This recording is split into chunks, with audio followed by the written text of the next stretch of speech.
Welcome back to Pulse of Polynesia. I'm your host, Leao Sofiloili'i, coming to you live from the great state of Texas. Tonight, we've got a powerhouse story: faith, family, football, and financial freedom all rolled into one. And I am your co-host, Arlington Tasiafe, tuning in from Norman, Oklahoma. Boomer Sooner. Together, we're bringing you another hot seat episode where we go beyond the headlines and dive deep into the lives of Pacifica leaders. Tonight, our guest is someone who has worn many jerseys from Texas A&M, the NFL's Minnesota Vikings, Dallas Rugby, and now he's leading a new kind of team, helping families across America build wealth and legacy. He's a proud Tongan, a husband, a father, and a regional vice president with Primerica. That's right. And tonight, we're putting him right here in the hot seat. Get ready for a conversation about perseverance, culture, leadership, and what it really means to build a future for your family and your community. So, family, make some noise in the comments and show some love, because joining us tonight on Pulse of Polynesia is none other than Lee Foliaki. What's up? Let's go, let's go, let's Welcome. go, man. Thank you guys for having me, man. It's a big blessing, and I don't take it lightly. And I'm thankful that you guys wanted me to be a part of your beautiful platform.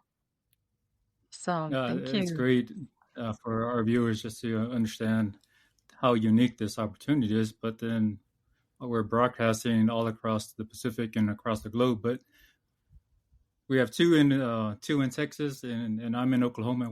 We're like, for me and Lee, I think it's probably a few hours away, 2-3 hours, and Yep. also not too far from there. So here we are running things from. Do we call ourselves the Midwest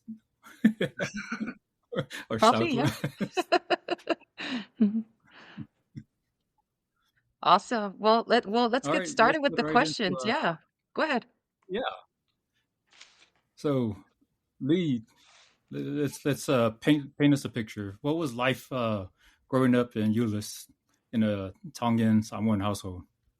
Growing up in Euless, just like many Polynesians, right? The humble beginnings. We didn't have much, but we had enough. Okay. I didn't know that we were poor until I got older and I started to reflect on life. And I was like, man, we really didn't have much, but we had family. Okay. So growing up in Euless, it's heavily populated with Tongans and Samoans. And our Polynesian culture here in Euless is very tight knit. So the community, backs each other up with whatever it is, maybe with supporting the kids or just supporting each other. But yeah, humble beginnings, man. You know what? For a lot of folks, I think a lot of folks already know about Euless because you guys put us on the map, right? You guys are like the ones that did the haka, and everyone's like, "What is this?" And then they said it's a college team. I remember when I first seen it, people said, "Yeah, it's that college team, down in Texas." It's like I've never heard of a, college team. And they said, "No, that's a high school team." So, were you part of that group that started that down there?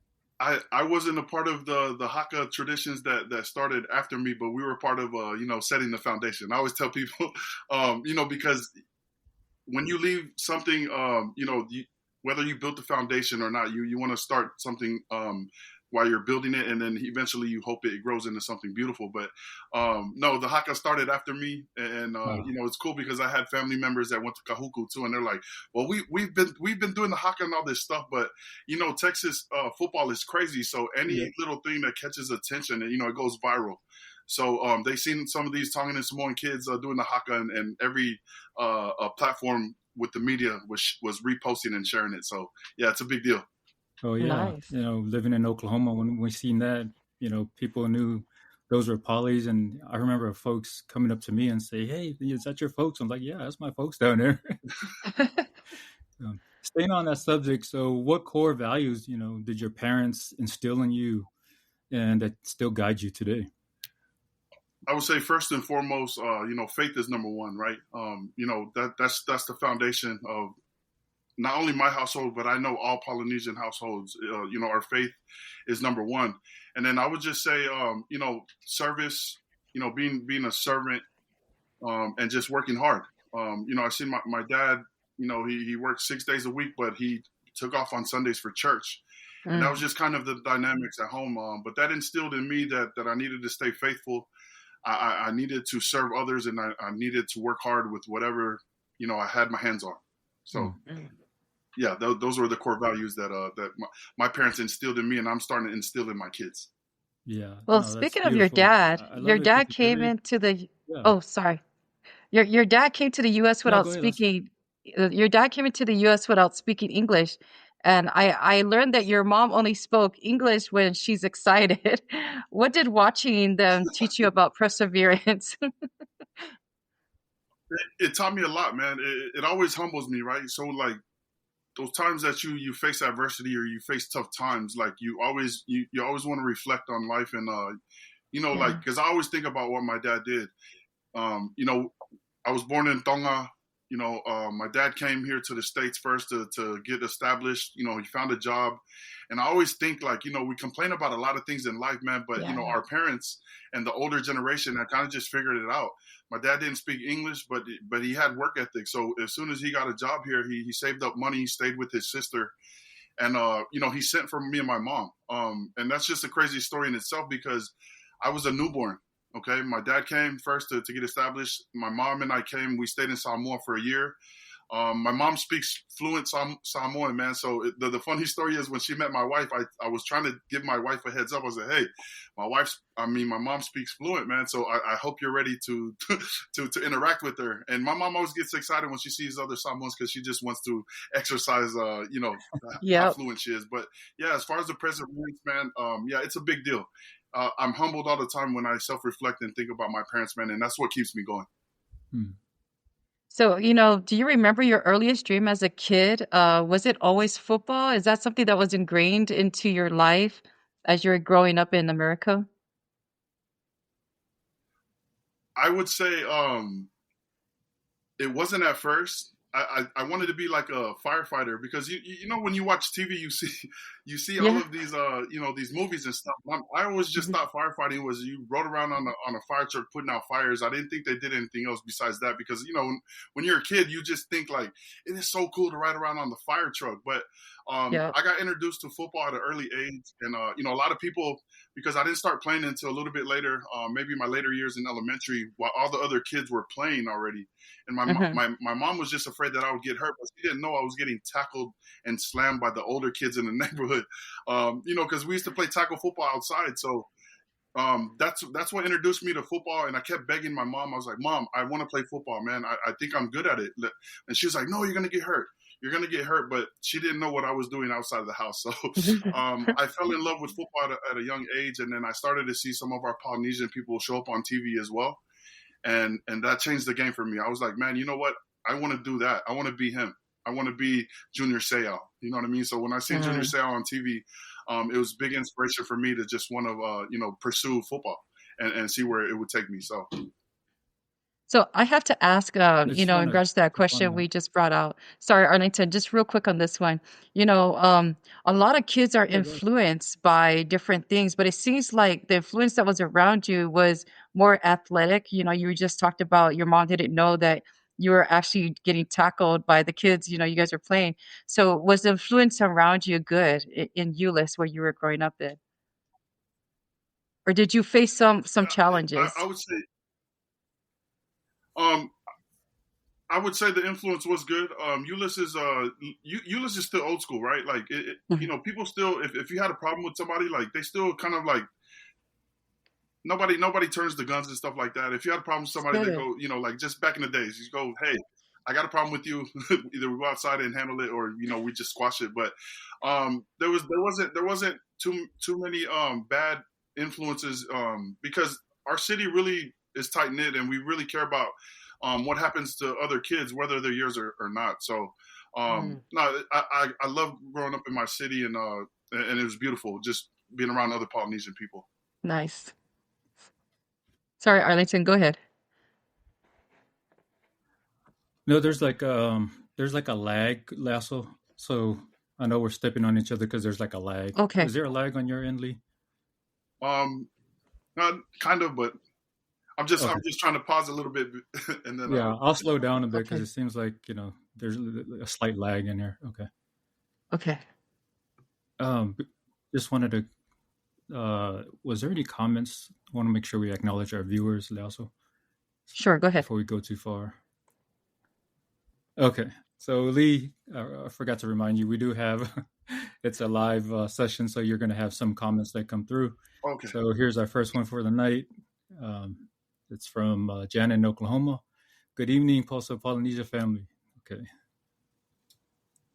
Yeah, talofa.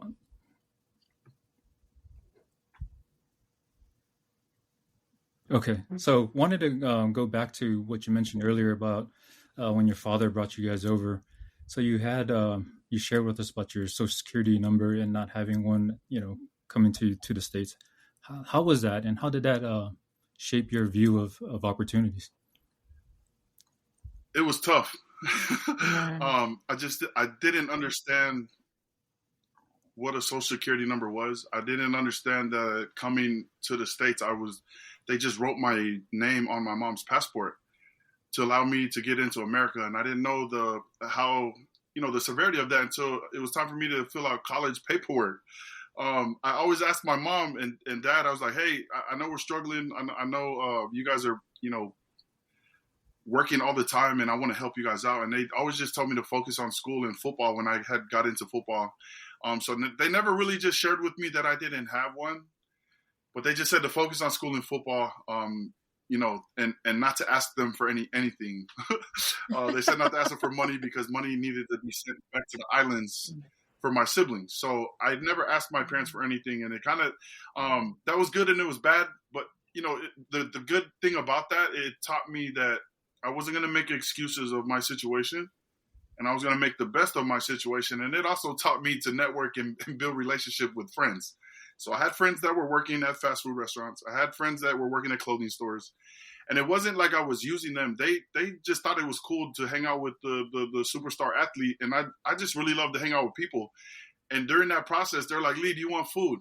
Hey, do you want clothes? And my friends just always hooked it up. But it was tough, man, not having the social security number because it limits a lot of the things that I'm able to do. So but I didn't use that as an excuse because I know there's other people that have way tougher situations than simply me, because I know other people that are still thriving with that same story. So Yeah. No, I agree. It is a humbling experience, and myself coming from Samoa, it was the same thing. I think a lot of it is sort of like an eye opener. Things for me, it wasn't the social security number. It was a lot of things that, like a debit card. I didn't even know what a debit card was coming to the States. I didn't even know how to open a bank account, and the military gave you it was before they had direct deposit. They literally actually give you cash. So I had $700 in cash. wow. And what do I do with $700 in cash other than throw it in my wall locker? So yeah, being introduced to a debit card. So there's a lot of things that you sort of become familiar with. You had to learn real quick because now you're an adult. So you come full circle, by teaching and coaching at your alma mater. So what did giving back to that community feel like for you? Mm-hmm. It was a blessing, Arlington. It was a blessing because as I started to go through the school system, we had one guy by the name of Fred Katoa. He was working in the school district, and he was just one of those guys that was on the faculty that kind of just kept all the Polynesian kids in line, right? I'm grateful for him still to this day because had he not been in that position, a lot of us maybe wouldn't have graduated high school or maybe received scholarships or maybe just gone down the paths we should have, just because he was instrumental of about keeping us in track. So for me, I was inspired by that because I was like, man, I want to be like him. It's just crazy because I always see a Polynesian person that's doing good work, whether it's sports or in the communities, that inspires me. So when I seen Fred, helping out, us kids growing up, I wanted to do the same. So getting into the school district was, that was always the end goal for me. I knew I was going to play football. I wanted to be on TV. I wanted to put the city on the map.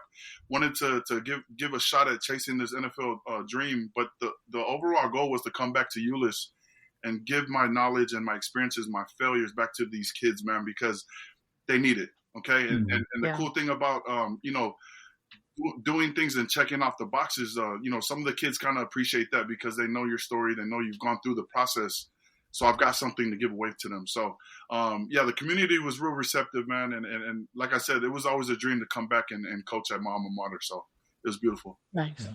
And there were a few that didn't recognize you when you came back. Go ahead and share. You. It was kind of comical when you mentioned that last night. Some people were like, who are you? Yeah, no, because, I want to say I started the long hair. This is when I had hair too, Arlington. I started to grow my hair out at Trinity. Nobody really had long hair, but it was just me and a couple other boys started to grow our hair out. And then, when I left to junior college and I kept growing my hair out. So, we were into the long hair, don't care vibe. But, when I came back, I'm bald now. I'm a little bit, I have some pounds on me. So people are like, who's this guy? Did you just move into town? And I just thought it was funny because some of these kids I was starting to mentor and coach, I went to school with their parents. Okay, they were my classmates. So I'm like, who's your dad? I'm like, dude, come here, man. Let me slap you. But it's funny, man. So yeah, it's good laughs. I love that. That is really funny though, to be able to, come back and then relate to these youngsters who don't even know who you are, but then you find out, oh, I know your parents. Don't start with me. Right. But let's go back to when you walk into a room, knowing that you have all these accolades and you've accomplished all this and you come back to Euless.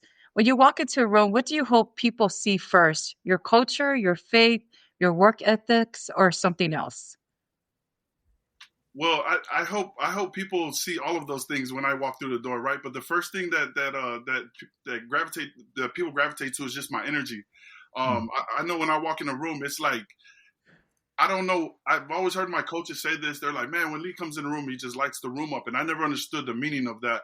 And as I got older, that's just my personality, right? I'm always smiling, I'm always singing, I'm always just doing, it doesn't seem like anything's too serious, right? But when I walk into the room, like, people, they see me with a smile, and I heard somebody say, if you're smiling and somebody else sees you smiling, it just naturally makes that other person want to smile.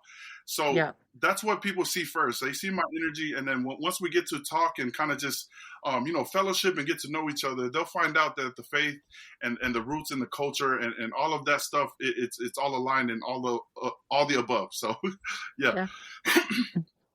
I totally agree. Like when we had our test run last night, I was just telling you guys earlier, my husband, I had to chase him out of the room because he was like, the conversation is so interesting. He's just making me laugh with his stories. And I was like, get out, get out.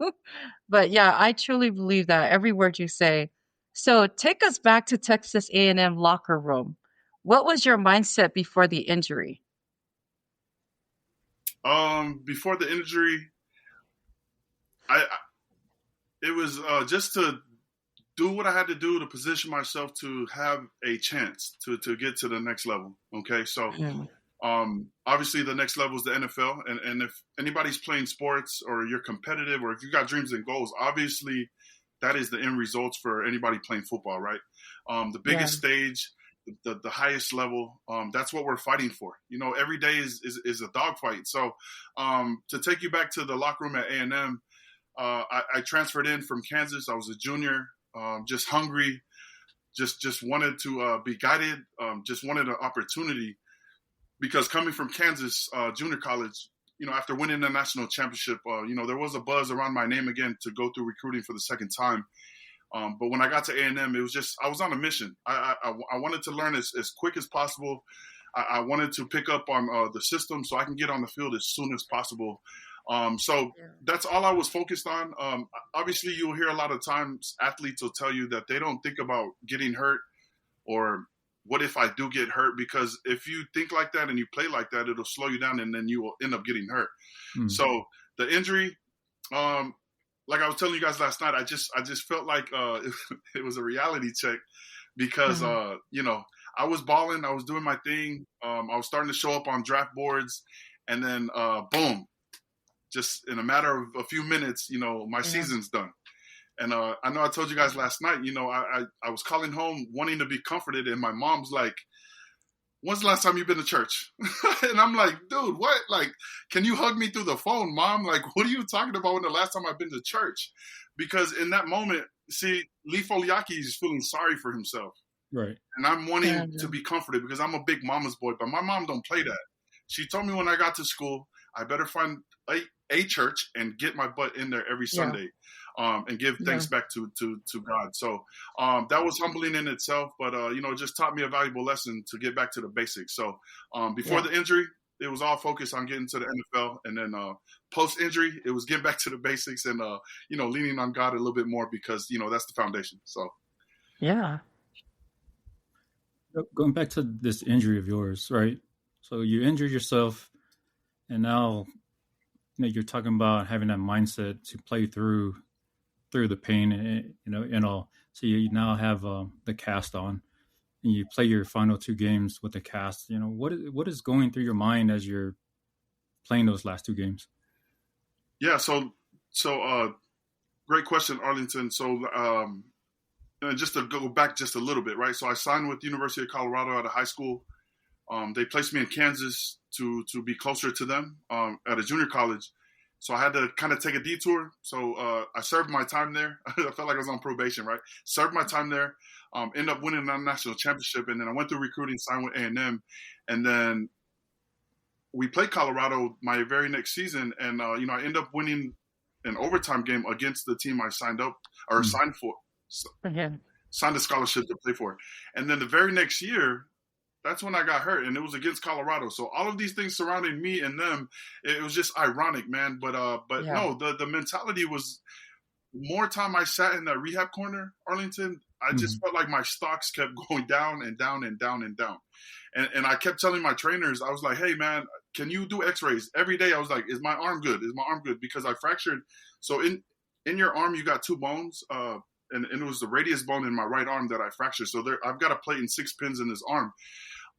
But I just kept asking, can you put a cast on it? Am I healed? Polynesians heal different. Like I know you guys are telling me what you know from what you learned in school and what you got a degree to tell me, but dude, us Polynesians are different. We're built different. And they're like, Lee, no. So every day I just kept asking and asking because all I was thinking about, Arlington, was all of these days and these hours and these long summers of preparing to get to this moment, just to position myself to have a chance. So that was what was going through my mind. So yeah, I told him put a cast on my arm, and it's kind of hard trying to tackle Adrian Peterson and that Oklahoma team because with one arm. But it was just something I was gonna do. I've always done hard things, so that was just another hard thing to add to the list. I have to segue just a little bit, and you don't have to answer this if you don't want to, but were you part of that A&M team that was down 70-something to 0 against OU at third quarter? No, Arlington, that was the season before. Okay. So that was the season before. I think they lost 77 to something. But when I signed with A&M, like, dude, everybody and their mom was like pissed off. I'm like, dude, what are you guys so mad about, dude? They're like, you didn't see A&M? They got whooped by OU like 77-0 the year before. And I'm like, I didn't see that, and I don't care about that because I'm here to change that. So, but I do remember that.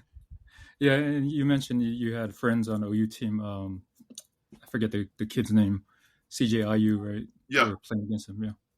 Yeah. So what's cool was I think my first year, I got voted Big 12 Newcomer of the Year by the sports writers here in the Dallas-Fort Worth area, and CJ got voted the next year. So my senior year, he was Big 12 Newcomer of the Year too. So it was cool to see 2 poly guys. Yeah. Now you guys, they had a good group of polys in the Big 12 around that time. So yeah, and I remember that it was just a great feeling to see the names, because it's not like right now we're sort of overpopulated right now. But back then, when you see 1 or 2, it's like, oh man, you're gonna go and watch. So right. So let's look at draft day. Now that you've sort of gotten over, the college, thinking, you were headed to Tampa, then going to Minnesota. What was the emotional roller coaster like? Can you share that with us? I knew my situation in Arlington. I knew that my stocks had went down, and there was probably a possibility that I would go undrafted. So I ended up signing with an agent that deals with those types of situations because he could put me in the best possible situation, right? So there were a few teams, right, that were calling me, asking what's the closest airport. So it was the Giants, the Titans, the Jets, Jacksonville. I worked out for the Cowboys, but as far as the roller coaster, dude, it was crazy because I'm getting text messages through the whole day. They were like, dude, you might go here. And then it changes like the next minute. Right. And there was people here at my house. I didn't want to have a big thing. And I just, people wanted to come and just hang out and be a part of the, and I wasn't going to stop them from doing that. So we just had a small barbecue here at the house. But every round, it just seemed like my anxiety was getting crazy, and I was just getting more anxious. Each round that kept going without a phone call or just being called on, I just felt like that little window of hope was slipping away. But I stayed faithful. I knew what was on the table, what was on the line, especially with my injury. So the draft ended, and it was just one of those. I had to come back inside because everybody was just hanging out outside. I had to come in and kind of just take a minute to just kind of debrief. But yeah, it was a wild day. But I got a phone call as soon as the draft had ended. Got a phone call from Tampa, and they were like, "Lee, we're gonna fly you out Monday. You're gonna be a Buck." And I'm like, "Heck yeah, we're going to Florida." So I went back outside and told the family that we're going to Tampa, and then I started to drive back to Houston.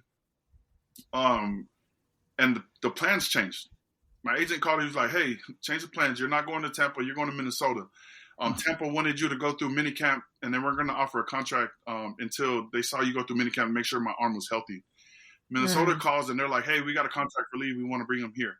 And the only problem with that, Arlington, is Tampa would have been a better situation because they had older veteran linebackers that were getting ready to be out of the league, and Minnesota had younger linebackers, and their first round pick was a linebacker, and it was kind of the room was filled. So that's how that day went, man. It was a crazy day, but it was a blessing, right? I was just happy to be in that process of potentially having my name called or just landing a spot with the NFL team. So it was beautiful. Yeah, but you skipped over an important piece here. Like, walk us through that feeling to when the family was all in excitement. Like, share with us, like, what does that feel like, or what was the family's feeling, the atmosphere? My mom cried.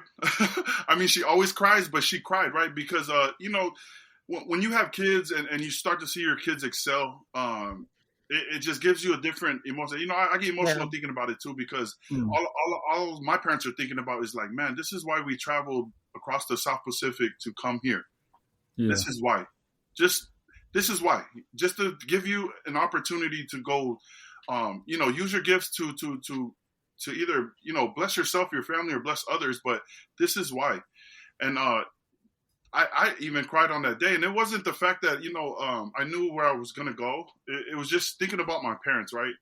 Thinking if my dad didn't take that chance to come here and kind of just figure it out, then I wouldn't have an opportunity to do the same. So I was on a mission, and even though I was doing it for the family, man, it was humbling because my parents were excited to see their son, doing some big things. So, yeah. No, I love it. I want to make sure we capture that. And I know in Samoa, when you hit that pinnacle or achieve that milestone, they say, what's the Tongan saying when you've reached that, what you strive so hard to get? Ask that again, Arlington. Like, how do you say that in Tonga? I know there's like probably a phrase that they say when you've reached that goal. Like in Samoa, they say when you reach a milestone, they'll say "Wataunu'u le fa moe moe." When you reach, I don't know the exact words to translate, but I know my parents are, they're always telling me to be humble. Because regardless of what milestone, it all comes back to just, being able to thank God because he gives us all the blessings. But I always hear this term, lotolahi, right? So lotolahi means just to have courage, be humble and Okay. just continue to push forward and always stay strong through whatever adversities or pains or struggles that you go through. That word always rings loud in my head because no matter what I go through, that was instilled at an early age that we're gonna be tough, we're gonna fight, and we're gonna work hard. So, being lotolahi, I think I carry that with me, through my daily and just with whatever I got my hands on. Yeah. No, I love that. And I want to share that because there's a lot of our young ones who are following your footsteps. And I want to give them something like, how like Notre Dame is, play like a champ. But we Right, need to provide these goals for our young ones. Let that be a phrase or a word that inspires them. So thank you for sharing that. I love that story that you shared. I always like hearing that moment when you're embracing the family and how the family is sharing that love. Yeah. Sorry, I also didn't mean to No, you're good. prolong the No, you're segment. good. So how did it feel like when you realized you were in the NFL? Okay, so learning that you didn't have a Social Security at that time. How did it feel to be in the NFL without a Social Security and that it might cost you your opportunity? Um, I mean, so the Social Security thing, it kind of at each stage of life, football, or life, right? So I get to camp Yeah. and I face the Social Security barrier again, right? So my agent already spoke with the front office management and they were telling them the situation. They were like, "Hey, Lee doesn't have his documents.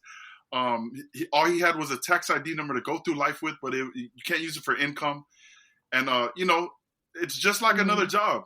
I mean, the NFL is a high-paying job, but they're telling my agent, "Hey, well, we can't pay Lee his signing bonus because he doesn't have his social." So I'm sitting there in camp, and I'm like, "Oh my gosh, dude! Like, this is crazy." And my agent had explained to them that during minicamp, I was going to have to miss some days to come back to Texas to receive all those documents. So I finally received my Social Security number while I was in NFL camp. They held my signing bonus check until I came back wow. from Texas. So I flew down here, took driver's ed. I spent like 2 3 days down here to get all of that stuff. And funny story, I'm doing driver's ed, and there's all kids, and I'm in NFL camp and I'm grown.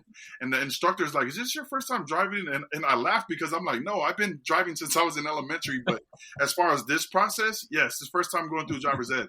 And I'm sorry I look grown, but yeah, this is the first time." But I went back to the NFL camp in Minnesota and things changed. So they did give me the green light to come back, but they also held that against me. So I missed reps. I didn't get no more reps from practice. And I was just sitting there. I'm like, well, how the heck did they allow me to come back, but they're now holding that against me in practice? So what happened with how I got released? Some other older players, some other veteran players got injured, and in order for them to bring in more veteran players, they had to start chopping people. Mm. So I got caught up in the numbers game, and I sat there with the GM. He was like, "Lee, man, you were doing great." Because here's the thing, I was focused on making the special teams just to get on the roster. That Yeah. was my focus. I knew I was going to learn. I just wanted to get in where I fit in. So I was going to learn special teams, and I was second string on all the special teams. So it was looking promising that if I just continue to work hard, I could land a spot. So when I got released, the GM was like, "Lee, you're doing a great job, but this is obviously the business side of things." And Arlington and Leaso, I didn't know if I was supposed to be understanding or should I flip this table because Yeah. I'm just sitting here thinking like, dude, this is my life. What do you mean like it's done?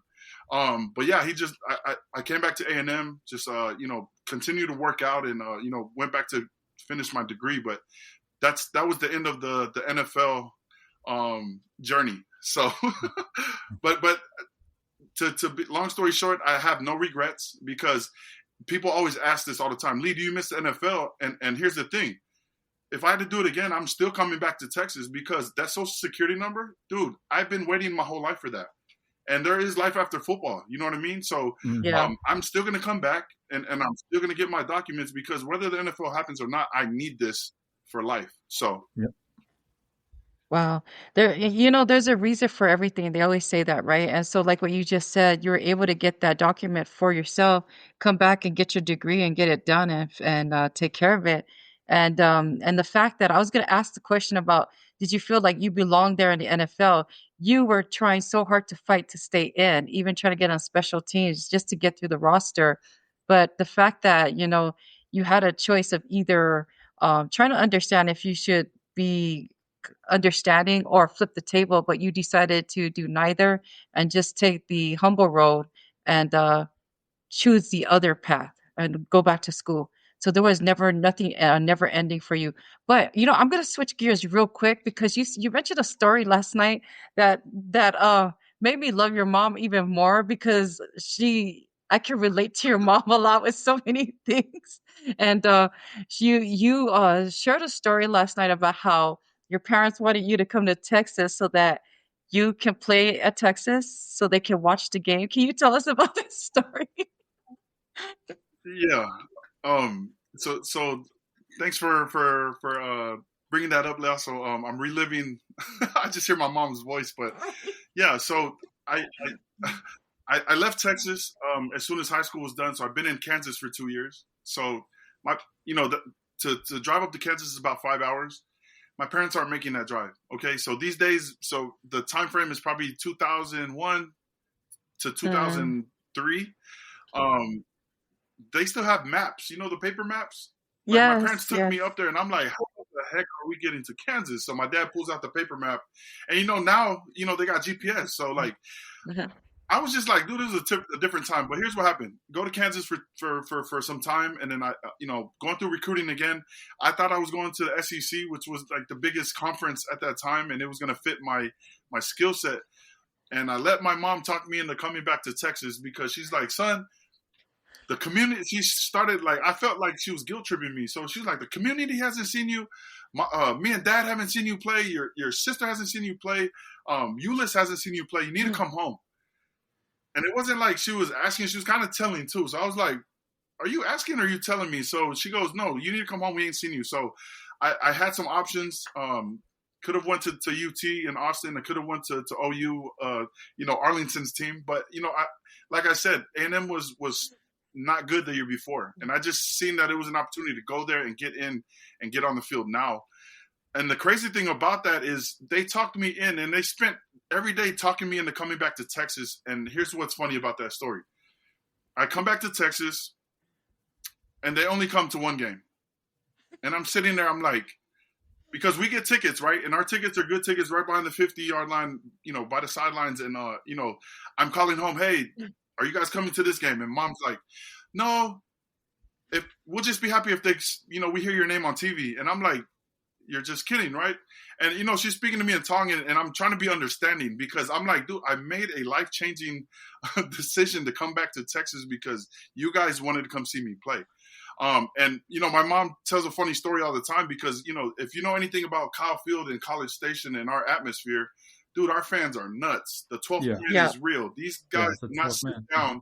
And my mom goes, dude, these people are crazy. They scream the whole game. They don't sit down, and I can't hear. I don't even know where you're at on the field. So we're not coming to another game. We're just gonna watch on TV. So good job, son. And that's all she said. And I'm like, this is crazy.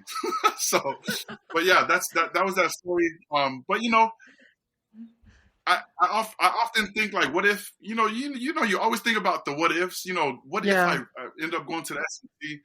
But yeah, I wouldn't change that because everything needed to happen the way it happened to Yeah. to to get me to where I'm at today. So. Yeah. Well, thank you so much for sharing that and send my love to your mom because I love her even more just hearing about her. Go ahead, Arlington. Sorry. You know, looking back, so much has changed in college nowadays. Um, the NIL, if the NIL existed when you were Oh, playing, yeah. how would that, changed in your decision making? Man, I think about that all the time. And Arlington, like to be honest, I need some back pay. Okay, because the NIL, it's based off your name, likeliness and image, right? And these college football it's a business, okay? And they generate tons of money based off what we do on the field, and how big our name is. And me coming out of high school, my name was pretty big, and I see these kids, they're getting paid millions leaving high school, right? And I'm like, wow, this is crazy. But no, the kid, I feel like the kids deserve it. I don't have a problem with it. Actually, they did have NIL before, but it was just called legal. It just wasn't legal. And it happens at all schools, right? So I'm just happy that these guys are getting compensated, because you got to think about this. Being a student athlete, there's no time to do anything else but do school and football. Yeah. Some people still find a way to have a job, but dude, it's tough, because the grind of maybe having a 15 to 18 hour semester to focus on while you're doing football, and that's like 7 days a week. So no, I love the NIL. I remember I received a check. This was probably 2007 or 2008, because you remember the NCAA video game. If our name was on there, if you were on the game, or for how many ever years you were on that game, the NCAA cut a check for us because it was a settlement. So we received money for that, just for being on the game, and I just thought it was cool. I was like, man, do we get any more? So, but yeah, no, I love it for these kids. Yeah. I like hearing all the the college things. So you guys went to a couple of bowl games, right? What was the bowl package? When you play in these bowls, like the gifts. Yeah. So we played. So we had two options. I think because the schools kind of pick which bowl's going to pay the school the most money. So my first year we went to the Cotton Bowl, and it was crazy because the Cotton Bowl's here in Dallas, and I'm like, dude, we can't go to San Diego or Florida, like one of these other bowls, so I can get out of Texas. Yeah. But I felt like I was coming back home. But no, so that year they gave us, I think that's when the iPods came out. And I'm probably telling my age, but yeah, that's when the iPods came out, and I didn't even know what an iPod was. I'm like, how do you work this? How do you use this? And because I still had a CD player, but people were like, yeah, if you got a laptop, you put music on here, and I was like, wow. But it was iPods. It was they gave us a lot of gear.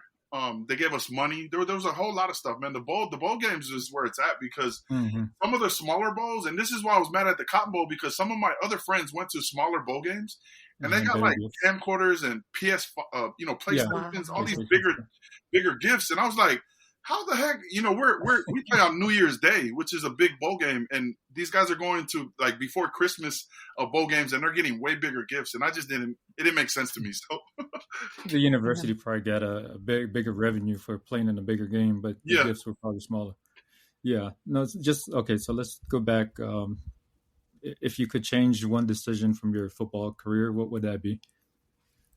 If I could change one decision from my football career, I know this is going to sound cliche, but I won't change anything, because I feel like every single thing had to either go exactly how it happened to where I get to now. I'm married, got 5 kids, and my wife and I are business owners, but all of the stuff, the life things that have happened had to happen. But to answer your question, because I do want to answer your question, right? When it comes to football, I would say just paying attention to the details, because a lot of us Polynesians, we're born just naturally gifted. We're talented, but the difference between being talented and knowing details, that's what separates people from going good to great, and people staying in the NFL, and people getting cut from the NFL. It's the details. So for me, I've always relied on my talent, because I'm just naturally gifted. But you've heard the saying, right? When talent starts to slow down or fade, what do they say? I forgot the saying. I just went blank. But I know the people that pay attention to details and they work hard. those are the people that are continue to bounce around the NFL because that's just who they are. Yeah. And a lot of the times, because of, you could be the most talented person, but when you get tired, you might take a play off, or I don't want to go work out that day. Well, that guy that's less talented has work ethic, and he's going to continue to work on his craft, paying attention to details. And I just know details in sports, life, faith, business, whatever the case may be, whatever field you're in, it plays a big role. So if I did have to change something, it would be paying attention more to the details, because a lot of the times I relied on my talent, and my talent could only get me so far, because once you get to the NFL, everybody's talented. Mm. Everybody's talented. Now, what separates you from the next guy? And at that level, people are talented and they are paying attention to the details. Yeah, you're talking about like the depth of knowledge of the different schemes you're running and stuff like that. I guess that provides some longevity, because as you get more senior, you may have lost that ability, but at the same time, you're of value because you can still be inserted at moments of the game, or be relied upon as a mentor for someone younger that's coming up. I guess that's where you're getting at with this. Yep. Mm-hmm. So let's jump into the setbacks and the mentality and the seeds of benefits. So you face, I don't know, you may have to stop me to correct myself if this question was already asked. You face a lot of numbers, games, rosters, eligibility, finances. How did you learn to play the hand you're dealt? Yeah. So, because it just feels like life, like with me, numbers and my life have kind of gone hand in hand. Starting from, how I came over here, no social, just, documents and just football, right? Just understanding that, I've only had 2 years to play college ball. So I had to maximize every opportunity and every chance that I had to get into the NFL, facing, it's a numbers game, because that's all it is. It's a numbers game. And then, even in life, like, my wife and I work in the financial services industry. Hard work beats up. Yeah. That's the same. That's it. Okay, that was I was like, I went blank. I'm like, no, because I hear that all the time. Because I tell people that's the separator, right? But yeah, it's a numbers game. However you want to look at it, even with the profession me and my wife are in now, it's about numbers. But it's just kind of the way I've learned to play with my hand, because I was telling the person that asked me that question, Leaso, I play spades, right? I don't know if you guys play spades, but sometimes when you're playing with your partner, right, and you don't have a good hand, sometimes some people throw it in because they're like, you know what, this is not going to work. But for me, I'm like, no, let's just see what happens. Let's just see what happens. Let me see how good of a spade player I am. Even with this bad hand, let's just run it. And I've kind of treated life like that too. Just with whatever hand I was going to be dealt, it was up to me how the results was going to come from that situation. I want you to walk us through the COVID years, right? So you said you spiraled during COVID. What pulled you out of that season? Great question. So COVID was crazy for everyone. I was teaching and coaching at the time. We're getting ready for spring break, and then COVID happened the next week.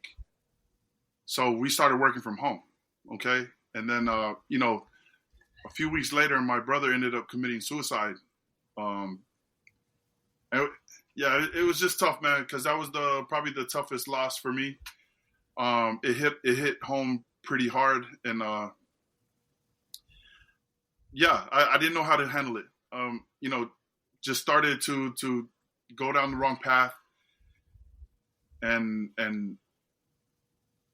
man, it was tough, man, because my brother passing away was a big deal, and was he here in Texas with you guys? So he Or was came he? from the islands when I was a sophomore in high school, and then he was here. He got into the Navy. He got in a fight, and then he got kicked out for something. Mm, But fast forward, he ended up getting married in Australia, okay. and that's where it happened. So during COVID, I mean, I kind of still don't have closure with that because we didn't get to go because the borders were shut down. I forgot So about that. Yeah. the first time I got to experience Zoom, and that's how we operate in our business now, is utilizing Zoom. And when teachers were sitting home during 2020, that's what we were operating. That's what the world was operating out of, was online. But yeah, what snapped me out of that, one of my cousins came and she was like, "Hey, they're starting a Biggest Loser contest. I need you to partner up with me." Okay, she's like, and it's all Polynesian people. They every now and then they start a Biggest Loser challenge. This is the amount of money that we can win. And I don't know what happened, but I just snapped out of it, and it was like, okay, let's go. And in that moment, I started to see life different, man, because after my brother's death, my perspective changed about life. Because I was sitting there asking God, like, you know, what am I supposed to be doing in my life? So in those moments of struggling and feeling like I'm at rock bottom, I always tell people all the time, that's when the winning is actually happening. That's when the character is actually being formed, is when you're at the bottom and you feel like there's no way to look left or right. The only way to look is up. But my cousin asking me to join the Biggest Loser competition is what got me out, because you got to remember my personality and how I'm wired. I'm still have an athlete's mind. So anything that's competitive, it could have been an eating contest. I would have been like, let's go. But yeah, she wanted me to be her partner, because it was a Biggest Loser, and you had to be two partners, and we ended up winning it. And then from there, just life changed. So that's how we got out of that little funk that we were in during COVID. Yeah. I'm sensing that you're a person that likes to deal with things directly. You don't avoid it, and Uh-huh. dealing with pain. It seems like it was something similar. You're leaning into, dealing with the pain directly. Where do you think you've gained that from? Where did you learn that, how to deal with pain rather than trying to ignore it or avoid it altogether? Is that something? Yeah. Well, I'll just go back to my story, right? Because anytime you're faced with a struggle, a adversity or struggle, you have two choices. It's either you take it head on, or you throw in the towel. And for me, I've always just, I don't know what it was. I don't think my parents I don't think they taught me, but I've always had this mentality that I was going to figure it out. And maybe that's just because how the cards were dealt to me, right? From an early age to getting older, I just knew I was going to figure it out. And I knew that if you faced pain head on, it would only be temporary, versus kind of just running from it, because if you run from it, it's still going to be there. Mm-hmm. And I just felt like the faster you get this done or get it over, it's just like your dad or my dad, just, that getting disciplined. I'm like, okay, Let's get it over with. Yeah. let's get this done. but yeah, lean into the pain. One of my mentors always talking about, the difference between buffaloes and cows. When the storm comes, the buffalo charges head on towards the storm, and the cows go the other way. And it just seems like the storm never leaves the cow, because they're going with the storm, right? But the buffaloes take it head on, and then before you know it, the storm's past them. So it's very similar to life too, and the life experiences that we face every day. So, yep. Yeah, I like that. I'm a little bit of the opposite, and you're right, because I didn't realize this. If you internalize something, it sort of backfires, and this happened to me out of the blue. And I'm the type of person that will take bad news, and I won't express it. So I'm used to just brushing it off. And I usually think that, I've dealt with it fine because, I'm not stressed over it. But something happened to me one day. It was the military promised me $26,000 a bonus, and they sent me into school.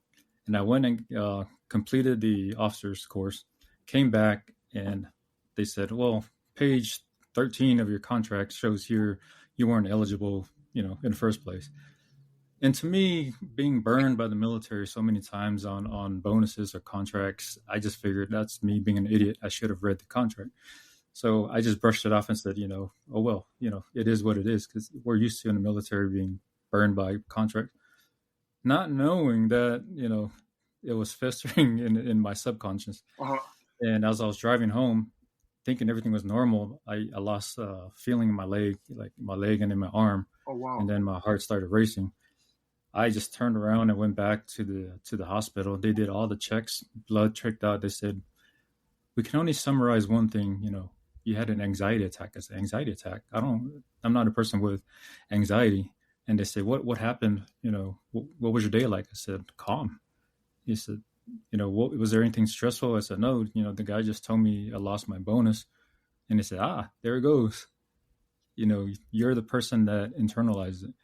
But eventually your subconscious, it's happening. It's actually affecting you behind the scenes, not, the forward. And then I had an anxiety attack, and I was like, wow, it was crazy. Wow. I thought I had a heart attack, but I was grateful it was an anxiety attack. No, But, glad to hear like how people deal with it on the other side of the spectrum. That's crazy, because it just goes to tell you like how powerful our minds are, right? Like, Mm-hmm. even though you're calm, but in the back of your subconscious, like it's still floating around. Yeah. And it's chaos back there. That happens to me every now and then too. See, like, I feel like when I get excited, my heart rate starts to kind of change. But when there's stress added to it, it kind of gets weird. And I'm like, oh, wow, what's going on? But I totally understand where you come from. Yeah. I'm going to add to this, right? Because like it's one thing being on your own fighting that battle, right? But then at the same time, you're a husband, you're a father, you're a son, you're an uncle, and you're also a friend. Having to deal with these let's just say the anxiety or whatever issues that come your way. Because I'm like you when it comes to problems or whatever challenges, I have to hit it head on. But I do it. I make myself do it alone because I feel like if I bring someone with me to go through those challenges, I'm burdening them, and I want to Mhm. be able to do it alone so that when I tackle those challenges, I could come back and go grab the rest of the gang that's still over there because I'm a lot stronger, right? But I do that with at the expense of my own mental state. Do you know what I mean? Mhm. And so Mhm. and then I don't realize I'm actually hurting everybody behind because even though I'm a lot stronger, but I also carry the burden on my back, and I put I think I'm being normal, and I'm bringing them back with me, righteously, but I'm also making them feel the struggles that I felt when I was going through it. Right. So with that said, how do you manage as a father, a husband, a son, a friend? How do you deal with those things, and what do you tell yourself, and how do you bring others so that they don't become, feel the burden of their pain? So that's a great question. And, and I think this is, value for people to hear. You've got to find an outlet. I still play rugby today. I do rugby every now and then. Nice. My wife is like, dude, why are you still trying to run around with these youngsters? Because she thinks she's afraid I'm going to get hurt. But I'm telling her, I'm like, why are you trying to get old? And for me, this is my outlet, right? Because I know if I can just go run this off, whatever I went through throughout the day or the week. See, my wife doesn't know that. She thinks I'm just going out here to be cool. And I'm like, no, this is part of my outlet. I just, if somebody can get slammed real quick or I can run this off, then, I'm clear mind and I come back home and I'm fine. But to answer your question, I've kind of got into the habit of, I'm starting to like running in the evenings or in the mornings. And I would just put my headphones on and, I put a inspirational, audio or maybe some music, some worship music, just something Yeah. so I can like have an outlet. So when I'm by myself, I can feel better about myself and deal with these things. That way, the people around us don't get to suffer behind it, right? Yeah. And I just know I learned this because before I wasn't in this mental space, but being around other people, my mentors and things like that just have a different perspective on life. Hey, look at my wife. See, my wife's in the chat. She's laughing. but yeah, see, babe, that means I could go to rugby, right? Because I come back home and no. But yeah, just having an outlet, Leaso, like just having an outlet with whatever it is. Some people, I don't know, go walk around the block, go find a punching bag to, I don't know, find something. But I just know for me, going for jogs or walks, man, it's so therapeutic, man. I wish I stayed close to the water because I would just go sit by the beach and just kind of just, have some music and just watch the water or the waves or something because I know that's therapeutic too. But and keep your eyes closed too at the same time, right? There's other alternatives that you could be doing that our poly folks are getting in trouble from their wives. Like Ava or Ava sessions for the Samoan people. So rugby is a good alternative. Yeah, we're not trying to go viral with those.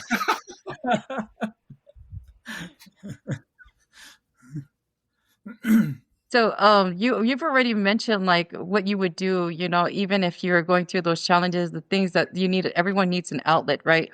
What would you tell someone listening to you right now who's at rock bottom? Wow, that's a great question because I've been there plenty of times. I feel like if you've gone through things, then it doesn't make you an expert at explaining how to get out of those situations. But I feel like you have a say, right? Because I've received the most value from people that have gone through things and they're able to maybe guide me through maybe if I'm going through it at that moment. But what I would say to somebody that's at rock bottom, the only way to go is up. It's temporary. I feel like because I'm surrounded by a lot of leaders that pour belief and pour positivity into my life and just for my headspace. I just know that blessings are when you're in rock bottom. There's a huge blessing that's on the other end of it. We just got to get through it. And I just always feel like there's no test, no test, no testimony. What you're going through at that moment, it's not happening to you, but it's happening for you. And I just feel like, my wife and I being in the people business, we're counseling, not counseling, but we're kind of just guiding people through life because my wife and I have been there already. Yeah. So for me to use my platform with being at rock bottom or facing adversity, I just feel like it's a lot of value I bring to people to get them out of it because it's only temporary. And now when me and my wife face adversities, even though it's tough during that moment, I just know I the way I think now is like, man, I wonder what's on the other end of this. Like, what's the big blessing? Like, what is about to happen? Because a lot of people throw in the towel during those times, right? Yeah. When things get tough, they don't have somebody in their corner.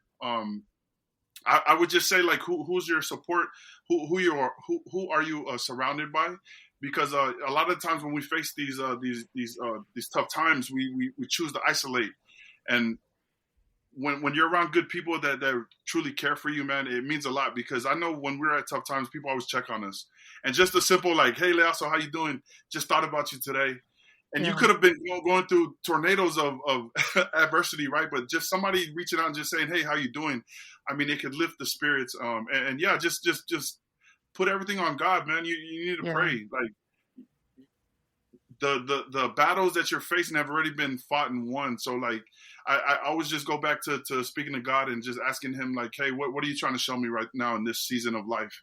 And we've come out of all of the storms. And like I said, it's only temporary, but the big blessings are behind that. So just keep pushing through it. Thank you. Yeah. Yeah. I love that statement. And I think the most important part that you mentioned was also, there's no other way, to go but up, but you have to make that first step. That first step to recovery is more important. Also, can you bring this, comment up that just popped up? Okay. Self-care is very important. Everybody else, but I see my wife in the chat laughing. Self-care is very important and therapeutic as well for oneself. Okay. Thank you. Yeah. A lot of that all ties together, and thanks for sharing our viewers. So you know, you're now doing rugby, and I played rugby. You know, there is a difference in rugby and football, but let's hear from you because we had other folks, and we always brought them in just to hear that comparison. Um, what's different from rugby compared to football? The difference. I mean, for me, it's still a contact sport. Mm-hmm. I know in rugby they teach more from a technical standpoint, and I'll just share this because I know when the Seattle Seahawks won the Super Bowl that one year, they invited some rugby professionals to come teach the rugby style tackle because it's more efficient. Mm-hmm. And for me, I was like, wow, because it is because we've always been taught because we have pads on to put our head across the body on somebody, and then Mm-hmm. you still end up getting trucked, or the person still ends up knocking you back. Versus how rugby style tackle is the opposite, and you actually drop somebody right there where they're at. But I would just say there's less plays. Football, there's a lot more things going on like that you have to look around and pay attention to. Rugby's fun for me. Like football was fun in moments, but like maybe in the games, but practice was terrible. But rugby's all of it's fun to me. Obviously, it's not that big of a deal here in the States, like it is in other countries or maybe in California. But us playing football here, we transitioned into the rugby game. It's a smooth transition because we like contact, we like to be physical, and when they let big people like me run the ball, it's like, okay, where's the little guy? So, but rugby's fun, man. We've all grown up playing it. Especially still playing football, and I know a lot of the times now, a lot of the Polynesian kids in the off seasons they're playing rugby just to stay fit, and that's one thing I like about rugby too. I feel like the fitness is crazy because it's constant running and banging, so they've got to stay fit. So is the speed still there? When you're playing rugby, do their eyes wide, open wide? Because I know like a lot of folks, they see in the polys and like, oh yeah, they're big, but then when they see us move, they're like, yeah, I don't think that they can move that fast. Yeah, and that's the thing. See, the thing I love about rugby, Arlington, is there's no pads. So in football, people there's some guys that talk too much, right? But they can still hide behind their football pads. But in rugby, if you're that guy that's like causing all this commotion and you're the big talker, well, there's no hiding behind no pads. It's like me and you now. And I just feel like there's not that much talk in rugby. There is here and there, but it's not like football. But no, you're absolutely right. Because if you're one of those guys that was chirping and I get a chance and I'm running the ball, like, yeah, we're going to have fun with it. So, yeah. So, we had Star. Star was a former Manu Samoa player, but we asked him, his thoughts of the NFL, but he kind of echoed what you said. The NFL, there's so much movement, so much plays to learn. It's much more complicated than you would think. So I like that you guys have similar points. Star's a beast too. I wanted to add, again, our conversation last night during our test run. I think the beauty about having rugby as an international sport, right? It's kind of like church. You go to wherever in the world, you find a Christian church, you go to it because, we all follow the same learning, right? It's the same with rugby. You have Polynesians in a rugby team, and once they find a Polynesian family, they try to push them to that family to keep them because they're already away from their own home, but they want to keep them to not feel homesick. You shared that last night about your family in Pearland and how the Sabertooth, right, in Houston. So tell us about that.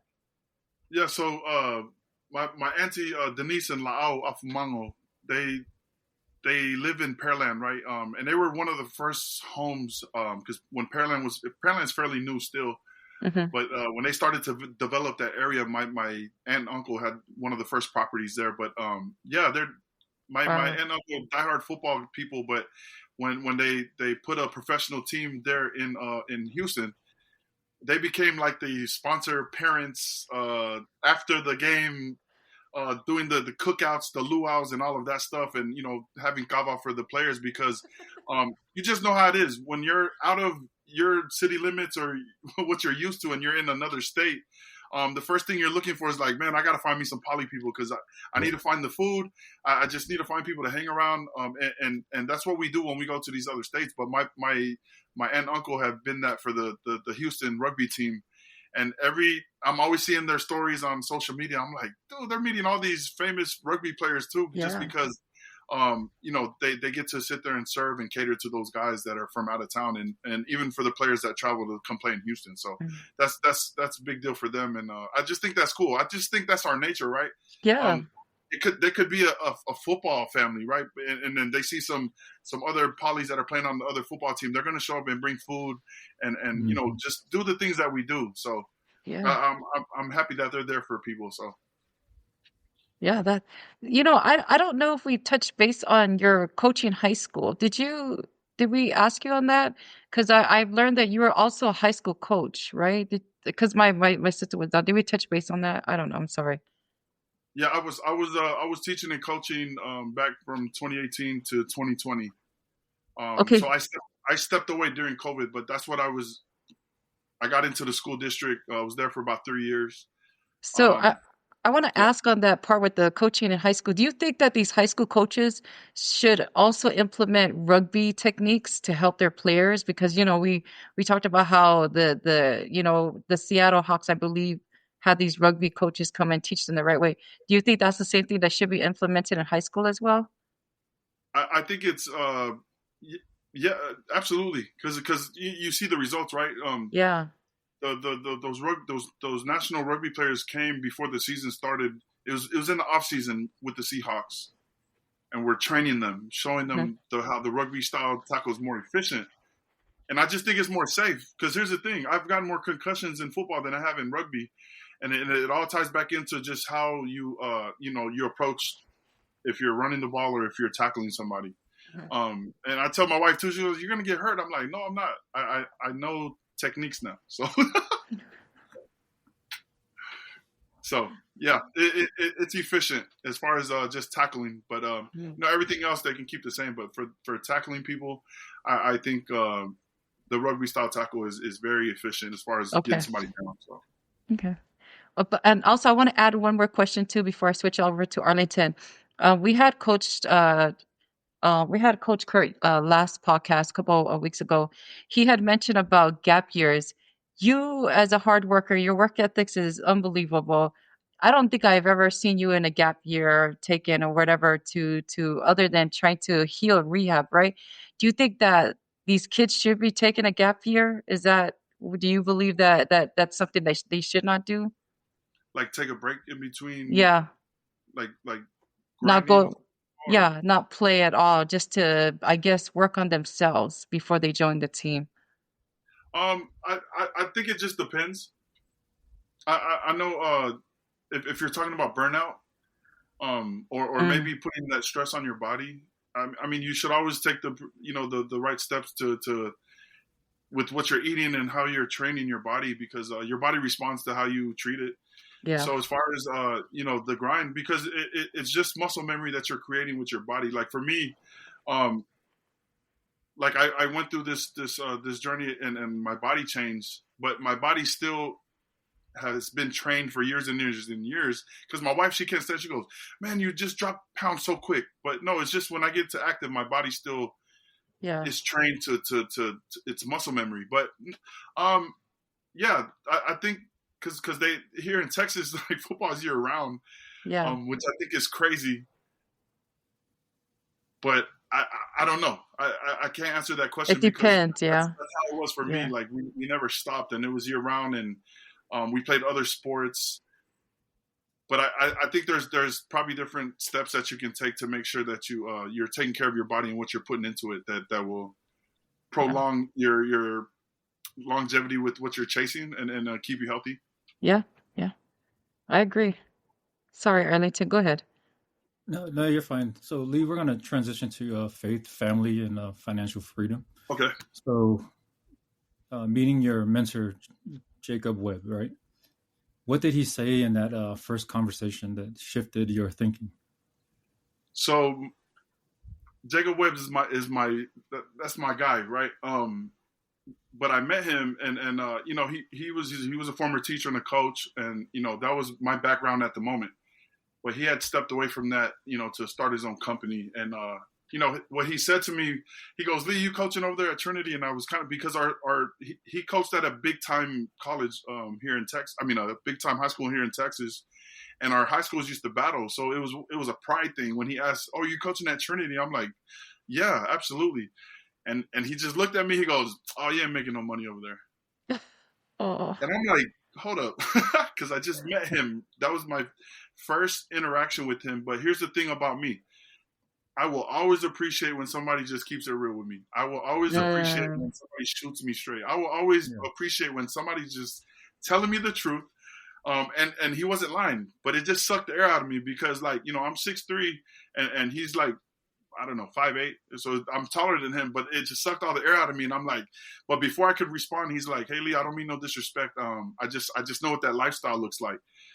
That's my background. That's what I came from. And if I wanted to make an extra $50 just to make extra money, I would have to drive the school bus on a Tuesday to the junior high games." And at that moment, I was like, okay, I do not want to do this for the next 30 to 40 years because, after losing my brother, the key thing for me was just getting my time back. I wanted to control my time. And that's how we ended up transitioning and getting to the financial industry and, kind of just building this company for my family, to build a legacy. But that was the key piece was time because, we take time for granted sometimes. We go through life, we're busy, and we forget these little small things until something happens. And then it's like, oh, and I see these memes sometimes where people are like, we should do more of the spending time together with families, and it shouldn't be weddings, funerals, or those occasions that bring us together. And that always hits home for me. So yeah, he said those things, and it just changed my life because my perspective was shifted. So Yeah. You said that this is still coaching, just a different field. What's the playbook for building financial freedom? the playbook for financial freedom, that's a great question because we've all go through the school system and they teach us math, and then I've gone to college and I still didn't know how money worked. We're still paycheck to paycheck. We're still overspending more than what we're making, and that's just because financial literacy wasn't it wasn't a thing. Yeah.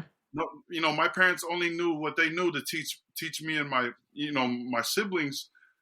But that just goes from the education of what we're taught, and in school the math they teach us doesn't necessarily help us get ahead financially. Yeah.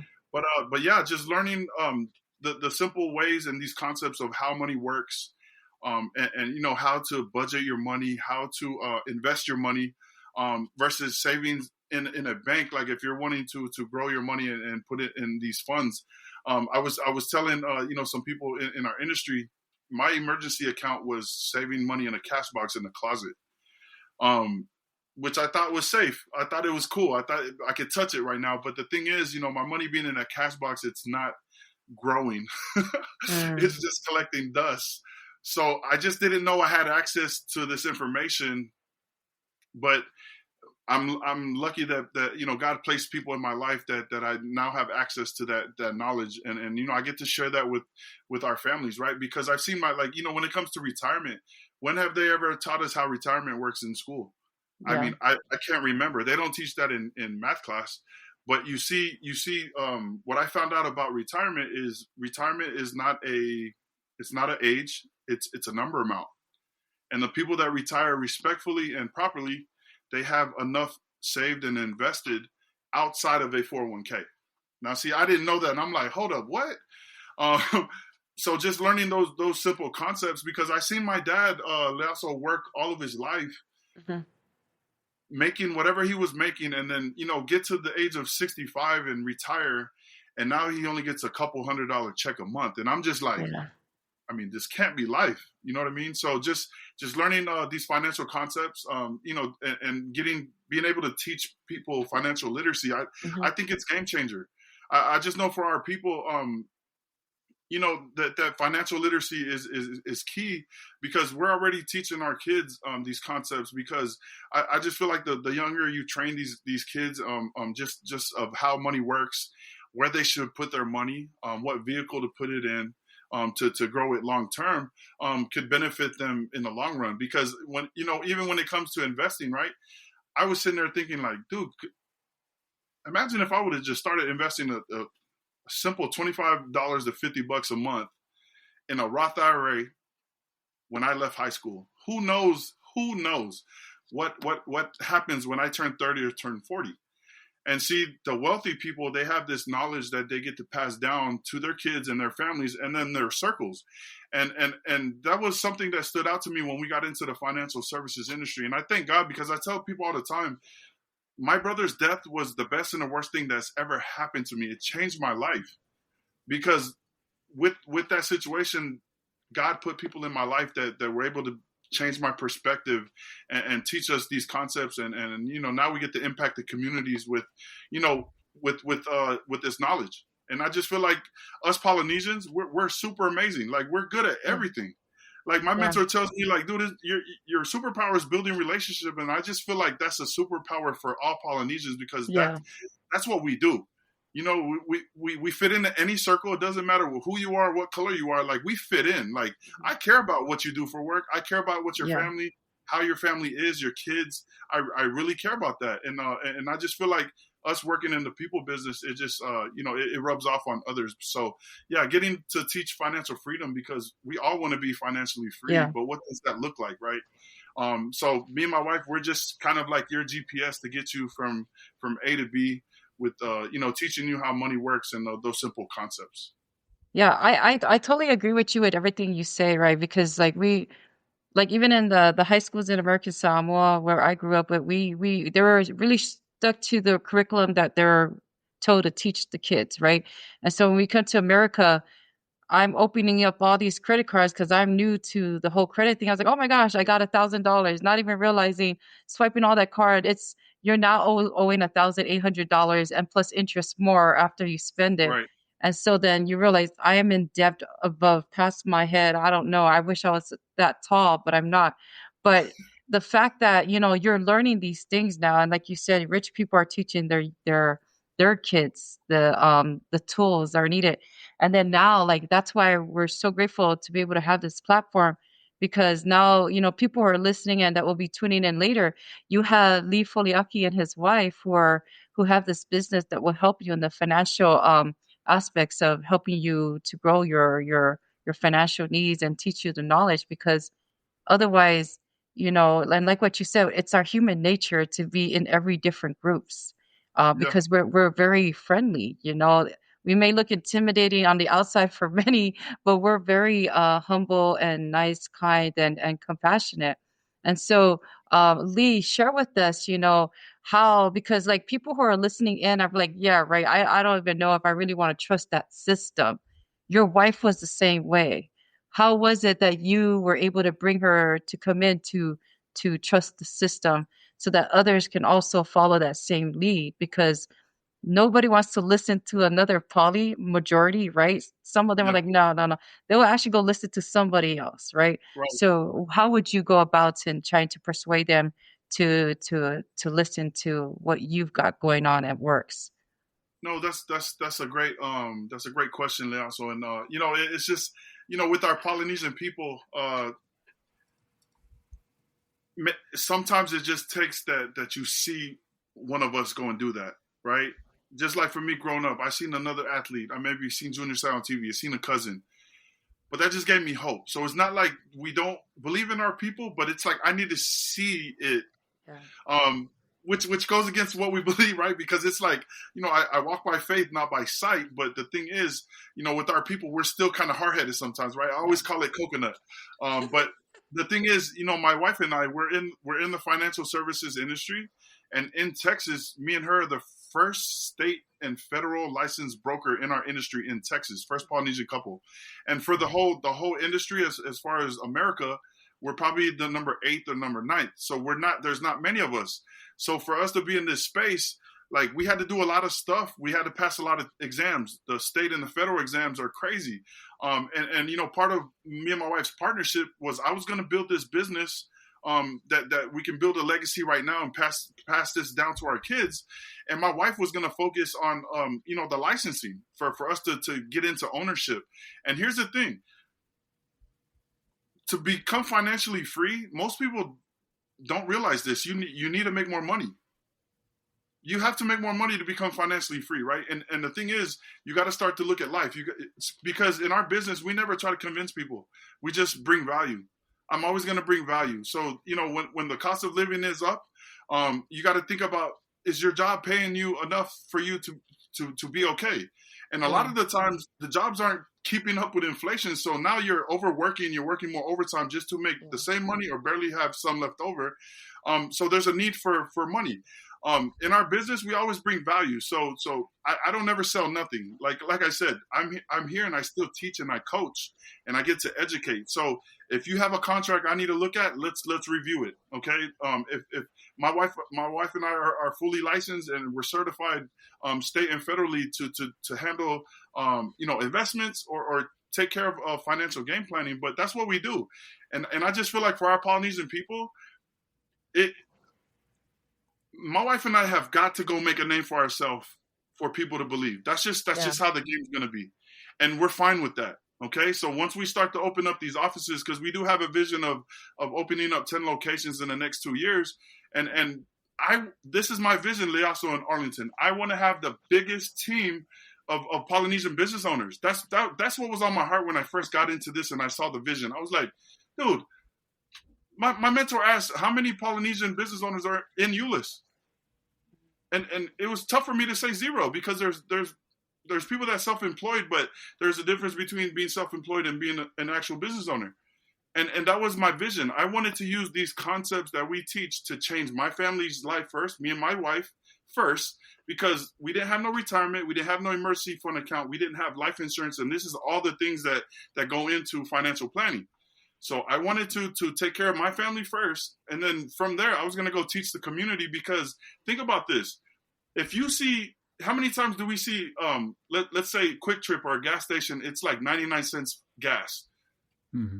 Do you just sit there and keep that to yourself? Or do you post on social media, you're texting your cousin, hey, you need to come to Main Street because the gas is cheap. Well, that's how I feel like with this news about what we do. I would be selfish not to share what we do with people because I'm like everybody's benefits package. I'm your financial GPS to get you from A to B. If you need to make more money, we help you there. If you need to get out of debt, we help you there. If you need to start an emergency fund account, we help you there.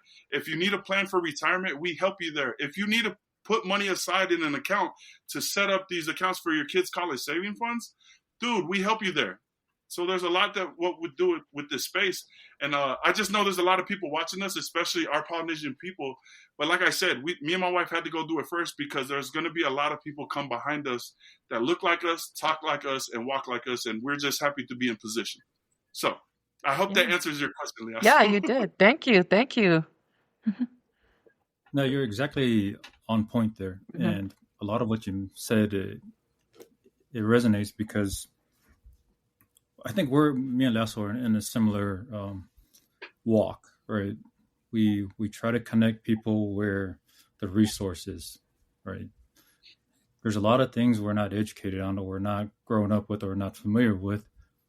We introduce them on our platform and say, hey, here's a solution or here's, a better way of doing things. But I want to go back to what you mentioned last night, and you probably mentioned when I was gone. I was laughing because I mentioned something about how sometimes I feel guilty of not being too supportive of our Samoan community. And I feel like, maybe I should go devote more time, travel like an hour and a half, spend 2 hours down there. And then you immediately mentioned something that is very important. Does that add any value or how much money are you retaining? By supporting that. Sometimes, these good feeling events that you go to, you have to look internally. Is your home stable? And, Mhm. what does that do to that income that you're trying to, be financially free? If you're going to devote, like, you don't know how much, you're piecing out, right?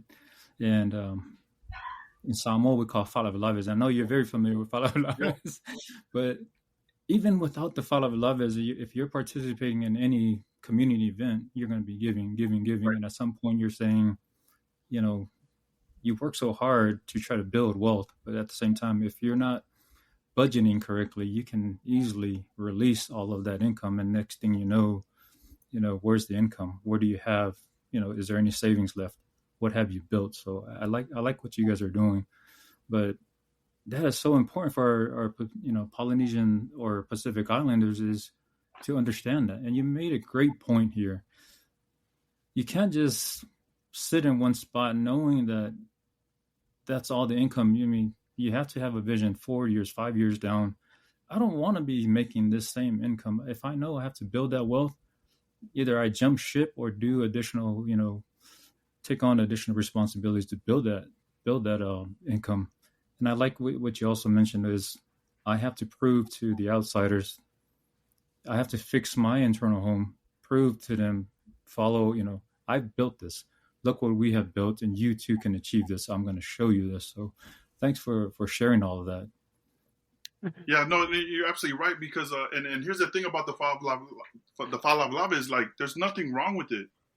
But here's the thing: if we've never been taught how to manage money and budget money, then that's where we get in trouble. Because, Yeah. dude, I grew up where we were with the lights off, and just sleeping in the dark. And to me, it's normal because I don't know no better. I'm a kid.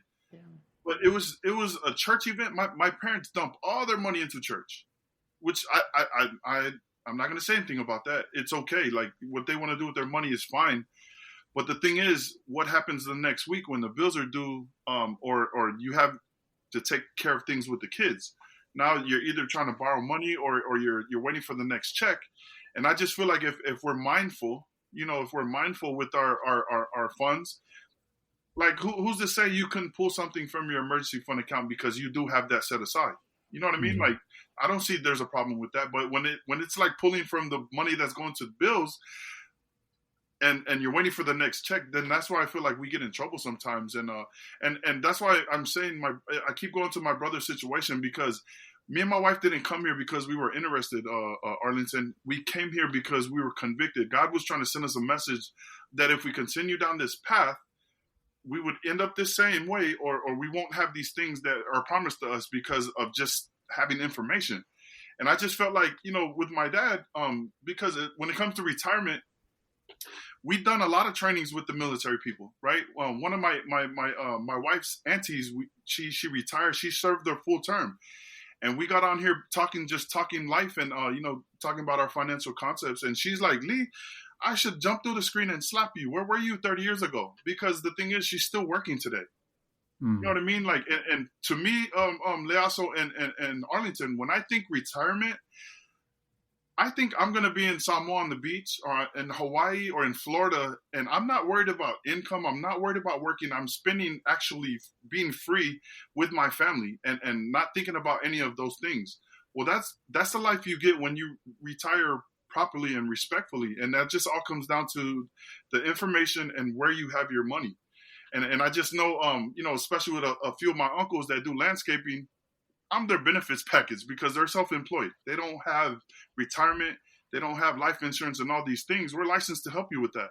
So I always tell my uncles, I'm like, hey, instead of leaving your money at the bank where it's not growing, like when do you plan on retiring? Because the path you're going down, you're going to work until you die because that money is just slowly growing. I laugh all the time when I look at my Chase app and it says 0.001 on the interest. I'm like, this is crazy. But we're taught, remember, as young kids, we're taught like, hey, yeah, I have a savings and checkings at the bank too. And I always joke because I told you last night my emergency fund account was a cash box in the closet, and that's not where that money should be stored. So, it's just information, man. And I just feel like, when they say the richer get richer, I just feel like that's because of information. It's not nothing else. And you bring on the habits of the surrounding or the environment that you're in. And I just feel like with me and my wife learning these concepts, we're able to bring that back to the community, which is way more like convicting to me than the money will ever make here. Because what I'm going to do to change your life is more than they could ever pay me, and that's just how I look at it. And God blesses us on the back end. So, yep. Yeah, amen to that. And just gonna segue a little bit. What is the most impactful client story that you've experienced? The most impactful client story. Wow. Okay, so I have two. So the first one I'm going to give you. So when me and my wife were going through training, and here's the thing, because people are like, Lee, yeah, I'm not interested. That's something I don't know. I'm like, are you kidding me? Like, my background's football. I don't know nothing about this, but I want to know the knowledge because, like I said, I want to change my family's life, our circle first. So we were going through training, and I had to see my trainer work, and part of our process is to share. My trainer said, Lee, who do you love and trust, and who loves and trusts you that you want to give this valuable information to? And it was my sister. She needed to hear it because she went through the same tragic event as I did. So she needs to hear the information. But if she hears it from me, Leaso in Arlington, she doesn't see me as Lee, the financial anything. She sees Lee as the big bro or the football coach. She doesn't see me as where I'm like potentially going to be working. But I had my trainer with me. She saw my trainer as the professional. And we got to set up her accounts, but the fourth meeting we had was with my college advisor, Palangi lady. She's a professor at Buffalo University. She's married, 2 kids, husband's electrician. And outside looking in, you would look at this couple and be like, you know what? What are we going to tell them? They got all their ducks in a row. They got everything figured out. But what that taught me was everybody doesn't. What looks like on the outside that you don't know until you sit down and talk. So we started, we got on the call. My trainer was explaining about, what we do. And when he mentioned debt program, she started crying. And I was sitting here, I was like, oh my gosh, what did my trainer say? This Palangi lady, is crying on my Zoom call. She goes, Lee, I don't know what made you think about me, but I'm so thankful you thought about me. Here's the thing. I've got a PhD and I've paid my whole way through school. I'm going to die paying this debt off. And you guys are telling me right now that you guys have a program that can help me get rid of my debt. And then with the money that's saved from there, we can invest that. That's why she started crying. And then we started to talk about insurance because we protect families, right? That's the foundation of a financial game plan is life insurance. And sometimes we think it's like, I don't know. There's a lot of things that are out there, but we just break down contracts. We don't do we're better than you. He say, she say. No, let me see these contracts because the lawyers make these contracts to protect the company versus it actually protecting you. And I just want to make sure you know how it works. So Miss Cheryl's her name. She had 3 or 4 contracts, 3 or 4 policies that a friend sold to them, and a couple of them the kids weren't covered on. So she starts crying again. She's spending about $300 to $400 a month because she just doesn't know how it works. Okay. And we were able to help save all of that money, put them in a vehicle that is more beneficial for their family. And with the money we saved them, we opened up Roth IRA accounts and started stuffing the money in there.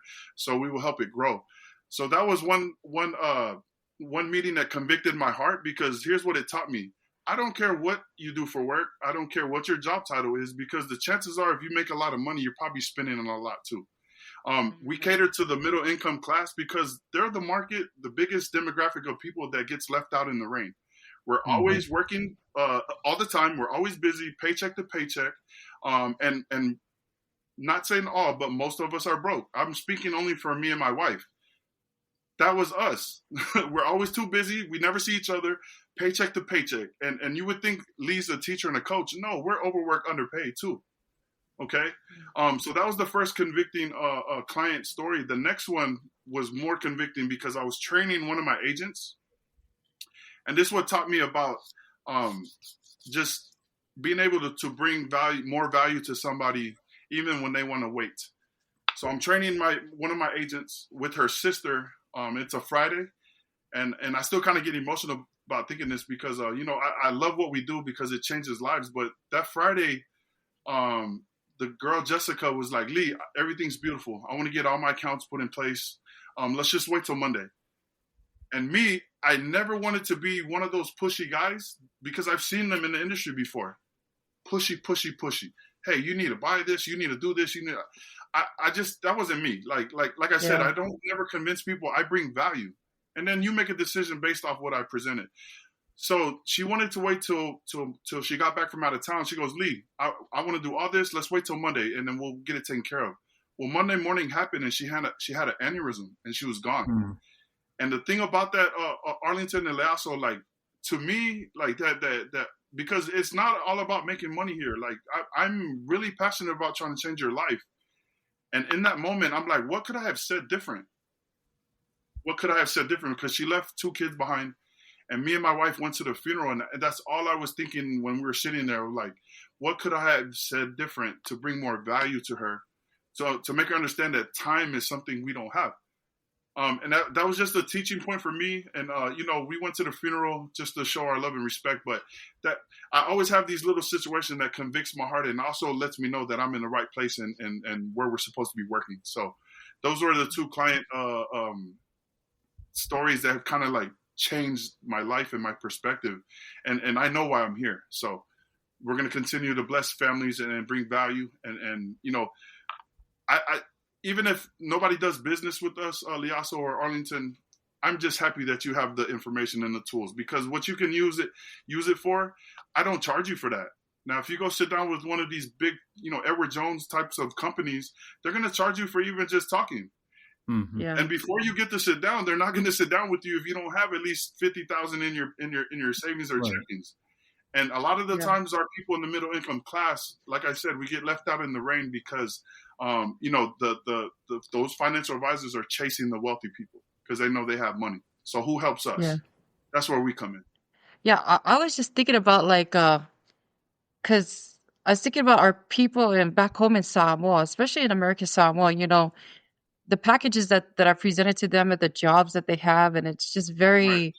They don't have that benefit that you're presenting right now. And I'm mostly also thinking about my sister who's in the military and the other one that is a business owner. She needs to hear this. So this is something exactly that I'm going to share with them. And so for those who are listening, I mean, reach out to Lee Foliaki and his wife. And if you need more information, call out to, you can reach me or Arlington to get you in touch with our brother here, Lee Foliaki and his wife, because they have the tools and information and are also licensed here in America with the knowledge to present that for you guys. I wanted to add, you had mentioned in a previous podcast, you don't, everybody always says fake it till you make it, right? But you have a different concept. Instead of saying that, you have faith it till you make it. Tell us about that, because that ties into what you were just describing about with these financial the financial business that you have. Yeah. So, just think about it. The word fake, right? Like what pops into your head when you first hear the word fake? And I've heard that growing up, like, people older than me, they're good people, but maybe they didn't know either, but fake it till you make it.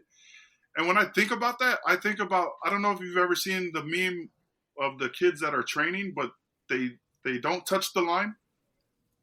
You ever seen that picture where there's like this much space between touching the line? That's it pops in my head, like fake it till you make it. Like they don't touch the line, so it's like, oh, it looked like I did the work.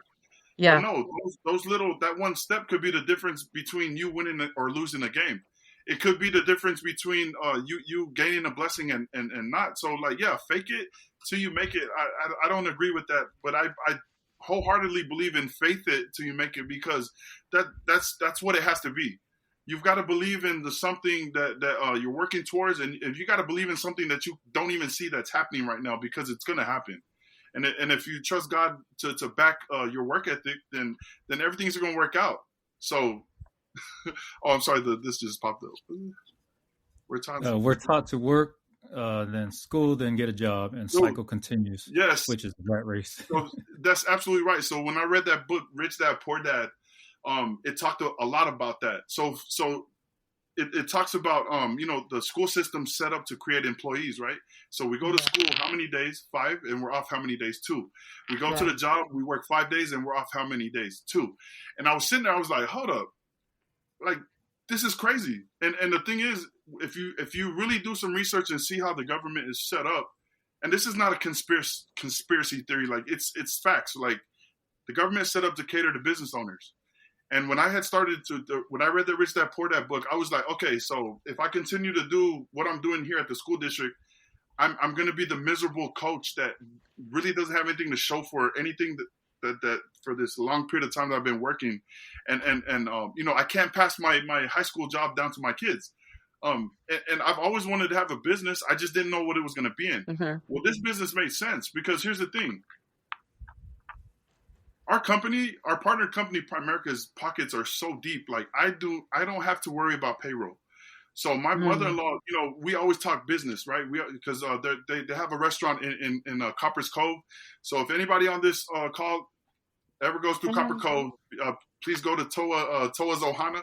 That's my in-laws' Hawaiian barbecue restaurant, and they cater to the military and all those people. But we always talk about profits and losses, right? So I always ask my mother-in-law, I'm like, yeah, so, what are you bringing home after all the expenses? Well, she's got to pay payroll.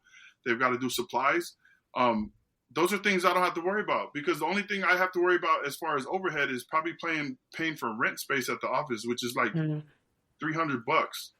So as far as profit, yes, I don't have to pay my agents. So we have about 28 agents that work out of our firm. But the company pays them. The company pays them. That doesn't come out of my pocket.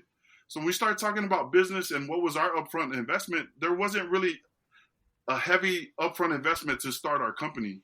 And I just feel like traditional businesses, you gotta invest a lot of money to start a business. Yeah. And a lot of the times the small businesses don't last because it's just, what are you bringing to the marketplace? And, I understand like what we do. People are born and people die every day. Like the talk about finances and money never goes out of style. Like it's always on our mind, right? So if I sat here and asked the chat, hey, how often do you think about money? Like, what do you guys think they would say? Like probably every second, every minute, whether it's stressful or whether it's positive, it's always on our mind. So, and I've also seen a lot of biblical financial concepts and I'm just like, oh my gosh, this is crazy. Like, people say that money's the root of all evil, but if you're not really reading the whole context, and I've heard this from the most Christians right? Look at dude, what's up, dude? The money is for the love of money is the root of all evil, right? Money's a tool. Money's a tool. It goes up there. It's important just as much as air is important to us surviving. And that's what I share people. Me and my wife want to get super wealthy. It's not for no personal gain, but dude, we can help way more families if we have more to give. Does that make sense? So, I hope that answers your question. I'm sorry, I'm probably just rambling, but no, you're good. But, I like what you mentioned, and going back to the previous question, I just wanted to. Me and Leasa, we always say this on our podcast, but we usually say it on the side, not in front of our viewers. But we always have this belief that the guests that we bring on our podcast, it's not an accident, and it's a purpose. And we always find some ties to either ourselves or there's always a connection. So we always find value in it. And when you were mentioning something about the lady that passed away and just not having that insurance set up correctly, that one kind of hit home because that was a similar situation that I had with my mom.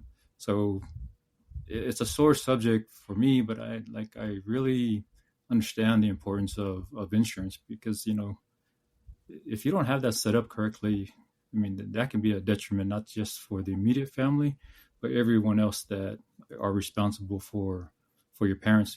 Belongings are different. Us polys, when a parents, if they don't have insurance, well, it falls on us, right, and the rest of the family. So what you guys bring to the table is valuable, and we need to, like we always say, change the narrative. Right. Let's not always do these, what do you call it, crowdfunding or GoFundMe. We need to invest in these insurance and get the right ones and get to the right people. Yeah. And I like the people that you also mentioned something important. I also want to bring up is people don't appreciate the package, the value that you guys bring to the table. So the message you're providing here, if you were to ask someone else to have a one-on-one session, it's going to cost you several hundreds, probably a lot more. Yeah. So for our Polynesian or Pacific Islander, folks who are out there, don't look at this as like, hey, free information. This is something that someone, time is value. Yeah. And to equate that is something like, just feel like you've gained part of a package that you didn't have to pay for. So hopefully this session, provides value to you, whoever's listening, or either later on, I want you guys to take this to heart, because our people need to recognize the change that we need to implement in our communities. So I just wanted to revisit that subject. Mm-hmm. No, that's big too, Arlington, because so here, just to give you kind of a scenario, right? Could you imagine if let's go a couple generations back. Can you imagine if our great grandparents had this knowledge, mm-hmm. and what would have been transferred down? Because I grew up here in Texas. Our neighborhood is majority Polynesians, but there's some Balangi folks around. And I always used to hear, oh yeah, my mom left me this, my dad left me this, my grandparents left me this. And I'm like, what are you talking about? And they have all the things, which could be materialistic to some people, but they have the means to have those things. And what they were saying that was passed down is money. And it was coming from just having life insurance. And it's the simplest form of creating generational wealth. And I'll just share to you guys how we've talked to our kids about it. My mom and dad, they understand it, even though they don't have much, because when we got into the game, they were covered with one of the worst types, but the point is they're covered. And my mom said, on the day me and dad is going to go, I do not want you and your sister to feel ashamed that you cannot come up with the funds to take care of this. And that hit home. And I'm like, dude, and then my brother's situation happens, and it was like, okay, God, I hear you talking to me. I need to get this in order. So me and my wife, we're covered with big checks. Something happens to me, and I'm just going to give you all something practical. Something happens to me. My wife is getting a big check, okay? And she better not type laughing emojis in the chat either, because I'm going to be here for a long time. But my wife's going to get a big check. And here's the thing. If you don't know how to manage your money at this point, well, guess what you're going to do with it? You're probably going to go spend it all. Just like the lottery ticket winners, right? They get the money and it's gone. But my wife understands what to do with it now, because we've learned and we've taught ourselves, because, you can always teach yourself. You can always reprogram. You don't have to say, oh, this is how I was raised. No, you can still reprogram. So my wife knows what to do with that. She's going to pay whatever debt we have, and we don't have much. And then with whatever money's left over, well, guess what she's going to do? She's going to put that back into the investment accounts. Our oldest, Kylie, she's 18. We've already taught her, when mom passes away, you're going to receive a check. And then whatever you and your siblings have that is, as far as debt, maybe car notes or whatever, pay that off. Whatever's left, you're going to put it back into this account. Well, here's what's going to happen to our kids. That those funds are going to be transferred down. It's going to continue to be transferred down, because in our investment accounts, that money over time will start to compound. And my kids are going to be born into this. They're already born into this. They don't even know it. You know what I mean? And then we're building a business that's also going to be passed down to them too. And that's just, I would have never learned this had I not met, who was training me and teaching me and showing me the way, because he was already doing it. And Jacob got into the business to, he was a teacher and a coach, but he just wanted to make an extra $500 to fund his retirement account. Like, how crazy is that? Because we don't think about these things. We rely on 401ks. And then when we get to the end of life, we figure out that the 401ks doesn't pay us like it was paying us when we were working. So how do you keep up with the lifestyle? Well, some people got to go back to work. And I've seen that happen in the school district too much. I would see teachers, they would work a long time, retire, and then say, you know what, I got bored. And they come back and be substitute teachers or drive the school bus. And my board, I already told y'all, I'm going to be on the beach bored with my kids. And that's what life's going to look like. But it just all boils down to information. So, yes, find the information, y'all. You guys got to seek. You guys got to seek. You can't sit back. I used to be bad about sitting back and waiting for it to come to me. But no, Like God ain't never told you to sit there and wait. No, you need to be working and seeking answers too.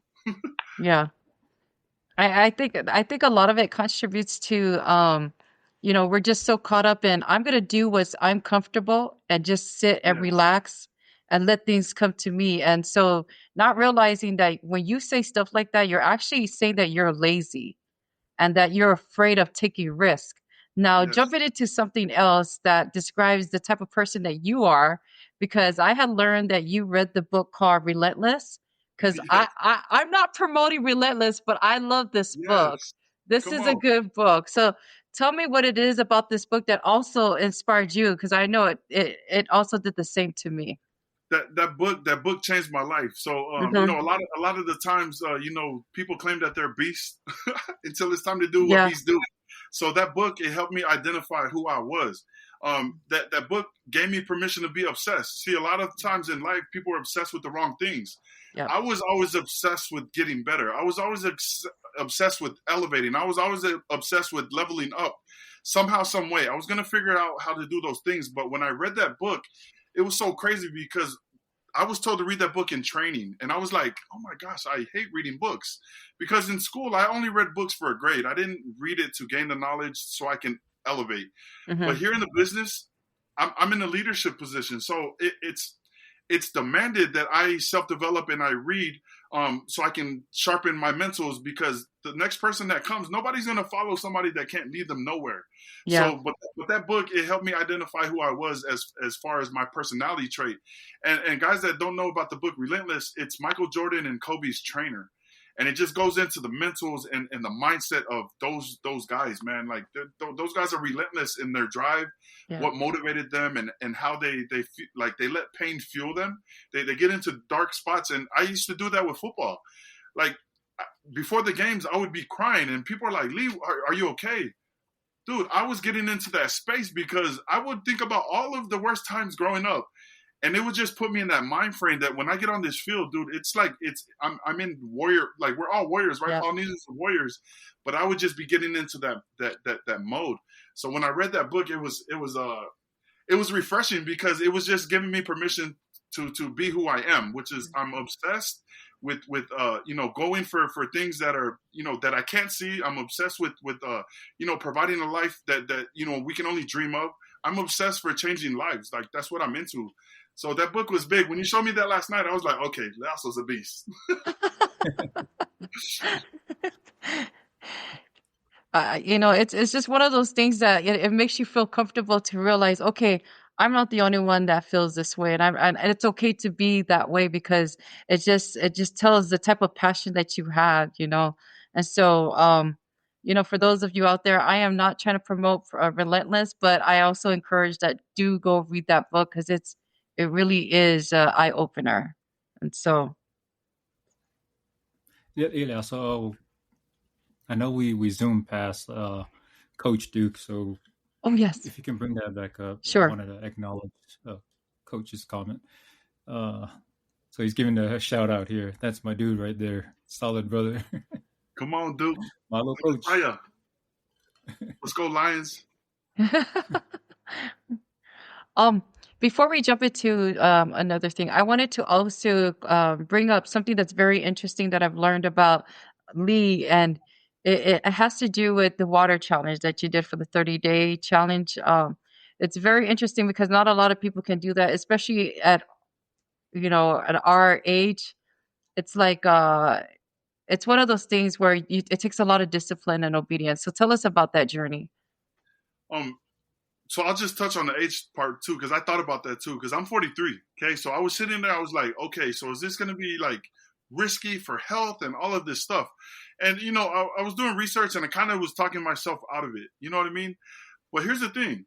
I was like, dude, how did Jesus do 40 days, 40 nights? Like was that water? Was that no food? Was like, how did that Yeah. even happen? Right?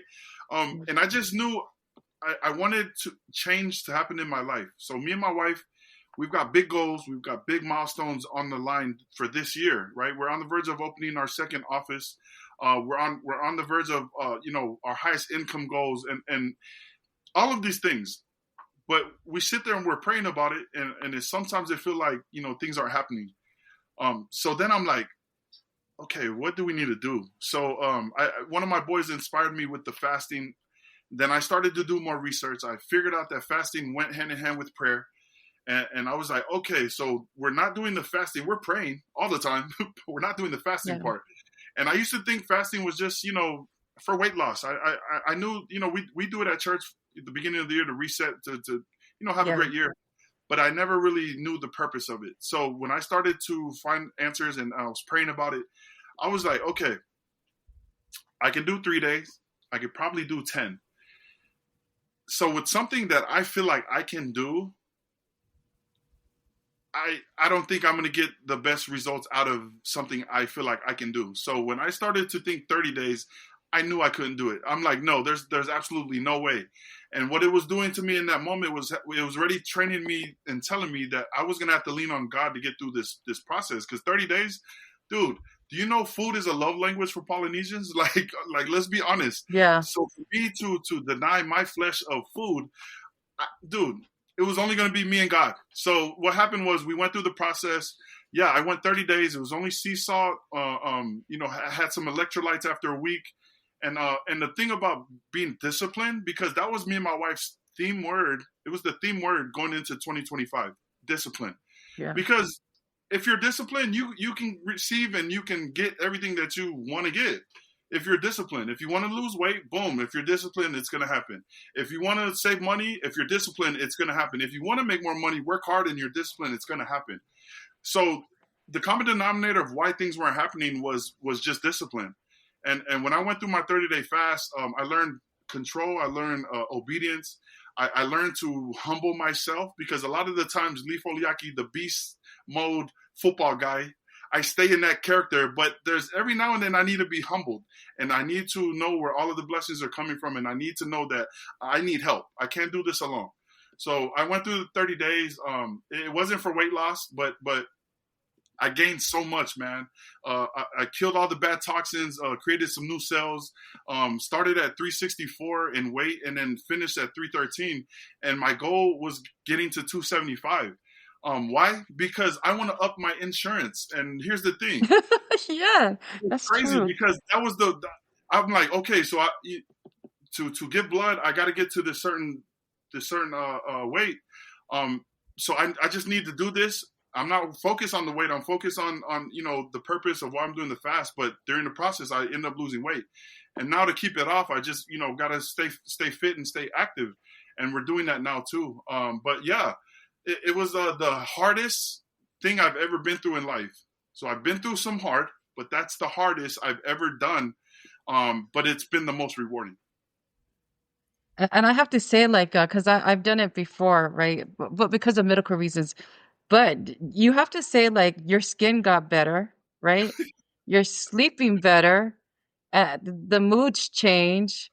And I think also at the same time, you're feeling more of the spiritual side, like Yes. inside of you, because I think that's another biblical reason why it's mentioned in scripture in the Bible about why it's so important to, they talk about the prophets and so Yeah. having to fast. So thank you for sharing that. I'm not telling everybody to do this, but just because I don't want you coming back at me and saying I'm going to sue you because you told me to go. No, this is at your own discretion, and Right. this is Right. something I've done, he's done, and I'm sure Arlington has done as well. So, but it I've is done also the a healthy factor. So, I've done the intermittent fasting. Is mm, is that what you've done, or something different? I do that too. So for me, like I was doing that before I did the 30-day water fast. But the problem about me is, because I'm so busy every day that when it gets to the end of the day, I just eat up the whole kitchen. That was the only problem about the intermittent fasting, because I was Because it defeating allows the you to eat. purpose, right? It was like, okay, I'm busy, so I'm not thinking about food. But then when I do sit down to eat, it's like you eat the whole kitchen. So I was like, okay, I guess it's not working because it's still kind of portion control, like what you're supposed to control. And yeah, but I was doing the intermittent fasting before I got into the 30-day fast, so the transition wasn't too difficult because I was already kind of doing that. But yeah, mhm. when you deny yourself of something that you're used to receiving every day, I mean, your mind starts to play tricks with you, and the devil might start to speak to you a little bit, and you just got to stay locked Yeah. in. So, yeah. last night when you mentioned this, I started to say, you know, I think I told you guys last night, today's my day one. So I was trying to think, what can I get rid of and what's the healthier choices. So normally, I know our viewers are used to seeing me drinking coffee, so I got rid of the coffees. But I'm drinking ice water over here. Let's It's go. not pleasant, like you said. Day one's always the hardest, but Yeah. sticking down this, this ice water here, we'll see. So I'm up to my own little journey here. So today's day one. We'll see the results, and Let's hopefully I go. don't That's fall off the awesome. bandwagon in 3 days. You got this, brother. Well, we're getting close to the ending of our podcast. So I have some rapid fire questions for you before we get into our closing questions. Person that you trade places with for a day. Okay. Great question. And I have an answer. I would like to trade places with Jesus. Um, just not to change anything that's ever happened or is happening now, but I just want to see how perspectives, like the miracles, like just if I could just follow him, just Yeah. see it live. I think that would be life changing for me, just to see like I mean what it looked like how people received and treated him. So yeah, that would be my answer. Trade places with Jesus for a day, just to kind of just see the dynamic of all of what transpired. Nice. Guilty pleasure food. Oh, that was easy. Polynesian food. Yeah. Oh, Yeah. Yeah. We need our fix. Polynesian food, man. Like, oh my gosh, that is, yeah. I'm talking about all of the above. Anything Polynesian food. That's yes, it's yeah. That's my weakness, man. So, yeah. Okay. Worst advice you've ever received. Worst advice. That. Oh my gosh, this is tough. Because I have a lot, but I want to just tie this into the platform and just our people. The fact that Polynesian men don't show weakness because we're warriors and we're tough. So you should never cry and all of this stuff. I feel like is the worst advice to ever give any Polynesian child, son, daughter, because what happens is you withhold all of that stuff. And I feel like that's what happened with my brother. Like my brother in his deepest moments, he couldn't feel like he could reach out and talk to somebody because it shows weakness. And to me, I think warriors show vulnerability, even though we're still tough. Yeah. But you show strength when you show vulnerability. So I think the worst advice ever for me is if you cry, if you show just the Polynesian thing. I don't know if it's a pride thing or we don't show weakness. Like Yeah. I don't think that's good for me or for others. So that would be the worst advice. That's good. Something you wish you were better at. Something I wish I would be better at. I would say patience. Uh, I'm I'm impatient at the wrong times. Like when you're building something that is long term, or if you're cooking something that is gonna turn out to be amazing, well, obviously it's gonna take time. And for me, I get impatient with things because I'm like, dude, I want it to happen tomorrow or yesterday, and that's just not how good things that are either being cooked or built or created. That's not how it happens. So I would say patience. You know what? I don't want to be driving next to you on the freeway, so especially in Texas with the road rage, because I don't have patience when it comes to driving. Oh wow. All right. Best compliment you've ever received. Best compliment, I would say.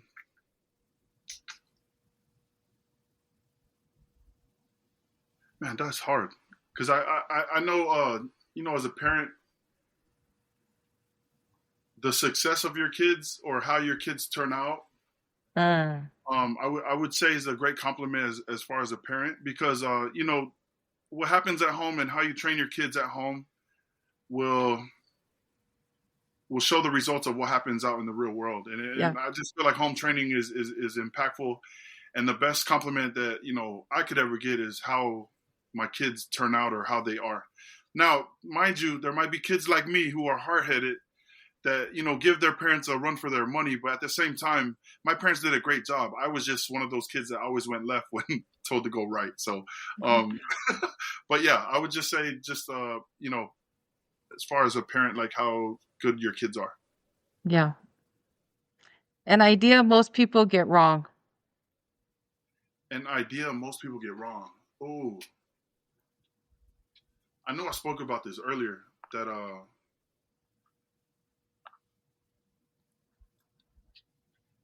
dang, that money is the root of all evil. Because when you hear that and you grow up thinking that it's wrong to make more money or want more money, like to provide and to like I think that kind of handicaps us, and it doesn't allow us to go after more, and it keeps us in a safe space. And I've heard a lot of Christians throw that around too easy without just because it's convenient for them to say. But no, it's the further love of money is the root of all evil. And then for me and my family, we want to make lots of money because we understand that it's a tool, and we'll be able to do more mission work. We'll be able to serve more people. We'll be able to give more. Yeah. We'll be able to tithe more, like all of those things. Money's a tool, so it's not the root of all evil. Okay, the last rapid question for you is most overused phrase in sports or business. Most overused phrase. Dude, that's a good one. I would say knowledge is power. We hear that too many times. Knowledge is power. Well, I've had knowledge. It didn't help me elevate. It didn't help me elevate. But what I've learned is applied knowledge is power. Yeah. Knowledge is power, but no, knowledge is not power. Applied knowledge is power, because regardless if you have the information or not, you got to go put it to work. A lot of the times we get the plan and then we don't go put the plan into work, and then nothing happens. So knowledge is not power without applying it. So, and that's where you mentioned earlier, the detail is so important, right? Yeah. So very important. We all have assignments. We all have purpose. And we all know what we're supposed to do. Yeah. But sometimes we still sit back instead of going to work, and then we sit there and get frustrated because things aren't happening the way they're supposed to happen. But I would just say apply the knowledge that you have, and if you fail, it's all good. You learn. I always tell my kids, like, it's either we win or we learn. We are not taking L's around here. So either we win or we learn, but we're not taking losses. Good. Go ahead, Arlington. Sorry. Yeah, I know we're getting close to our closure. Lee, if your kids could sum up your legacy in one sentence, what would that be? In one sentence, I would just say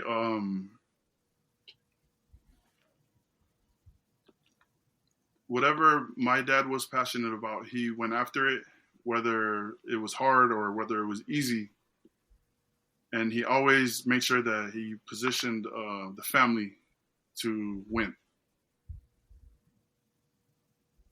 Nice. So you've turned tragedy into purpose, right? Yep. So what is the one truth you want someone in their hardest moment to hold on to? The one truth, I would just say, even in your worst moments, just ask God for guidance, or just ask him for strength, because I can't sit here and just tell you like it's going to be easy to deal with, but also just know that there's purpose in every situation. I always feel like things happen on purpose for a purpose. And just speaking with my brother's situation, it was the best thing that has ever happened to me and my family. Like, it's going to change generations what happened. And I just feel like if you look at situations different, just a different perspective, you'll be able to see that there's actually a blessing that will come out of whatever happened. Either you learn something, and I learned that I was taking time for granted, and then it forced me to want to be around my family more, and figure out a way to make work and family time and all that happen together. And I just feel like in those moments, even though it's tough, just know that there's purpose in it, and just pray for God to guide you through it, and things will be better once you know, those tough times come to an end. So, it doesn't rain all the time, and the sun will eventually come up. So just stay faithful. Yeah, yeah. And then when it finally does rain, it starts to flood. So you got to know how to handle that flood, right? Make That sure you too. got that lifeboat. Yeah, we can all swim, so it's all good. So There you go. Well, except for those who live inland like me, and I have waterfalls. So, I mean, I'll take the life jacket or whatever someone can send to me. yeah, Houston floods a lot. Yeah, so Yeah. All right. So the last question before we end, you've been in the headlines so many times, and you've been out there, and you're well known here in Dallas as well and around in Texas. When it's all said and done, what's the headline you want written about your life? ooh, that's that's deep. I've never been asked that before.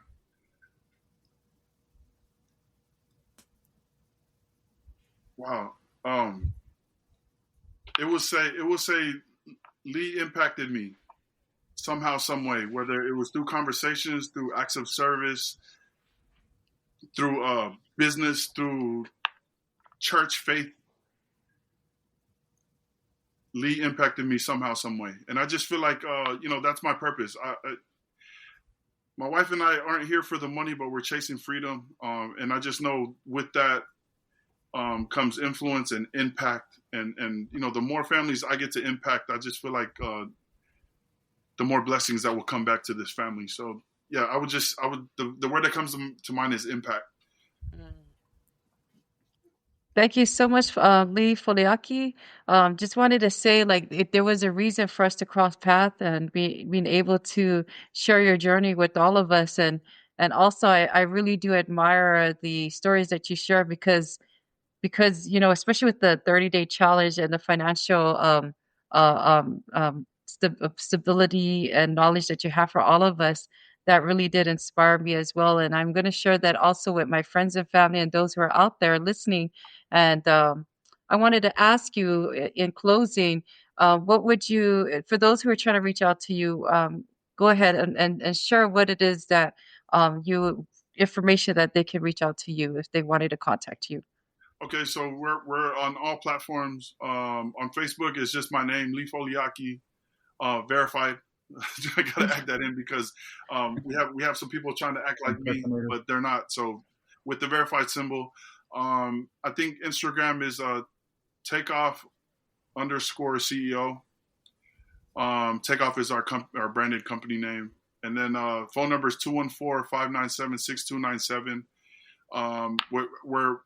We're open every day, right? We're business owners, so there's not a time that we're not available. Usually this time of night, I'm working with all my West Coast clients and agents, so we're always up to the odd hours of the day. So yeah, reach out. Email is foliaki.pfs@gmail.com. And my wife's email is B, the letter B, our last name Foliaki at Primerica.com if you wanted to, reach our business email. All right, we have a comment on here. Go ahead, Arlington. Yeah, faith it till you make it right. Good to hear your story, brother Lee Foliaki. Malo toko, and big fat malo to you, Chief Tassi and Sister Leaso, for a wonderful episode. Thank you. Thank you as well. Thank you for our viewers. Appreciate everything. Thank you. Yeah. All right. So I just wanted to say before I turn the time to Arlington to close, thank you so much, Brother Foliaki, and also to your family for allowing us to have the time with you. And like what Arlington said, time is very important, and you sacrifice to share knowledge that is something that a lot of people are charged to share this information. But the fact that you came out here for our Pacifica to give that insight so that we could take that for ourselves and utilize it and be able to have someone like you in this platform that we are able to relate to. You've been there, you've done that, and you've also been in the shoes that we're in right now to be able to have someone that we can trust and rely on to get into that platform to help us in our own lives. So thank you again, and to all of those our listeners, thank you also for listening in. We love you all, and reach out to Lee Foliaki and his wife. I'm also going to reach out to them as well, to do the same to help myself and my family. And with that said, I'll turn the time over to Arlington. Yeah, yeah. Thanks, Lee. I also want to thank you, Lee, and your wonderful wife there for bearing with us. I know the time for us here, we're sacrificing. That's the other sacrifice that he's presenting for our viewers is his time. Time as in like it's 1 o'clock in the morning, going on 2. But we do it for our Pacific Islanders, everyone across the Pacific for your time zone. So we're trying to accommodate you guys. We're mindful because this information, it's so important for us to get the information to you. And as mentioned before, as all of our viewers, we present that because they're bringing a lot of value to you, value that you probably won't receive anywhere else, aside from a cost. So thanks again, Brother Lee and wife. And also thank all our viewers, people that were commenting, people tuning in. This episode or this podcast wouldn't exist without your interaction or your views. So you also are a part of us. And then last, thanks, Lasso, for you're our main effort in scheduling all our invitees. So, and appreciate everything that you set up for us. That being said, have a blessed night to everyone. And I know it's not night in the Pacific yet, so be safe out there on your travels. So, thank you. So far, faithful. Good night, everybody.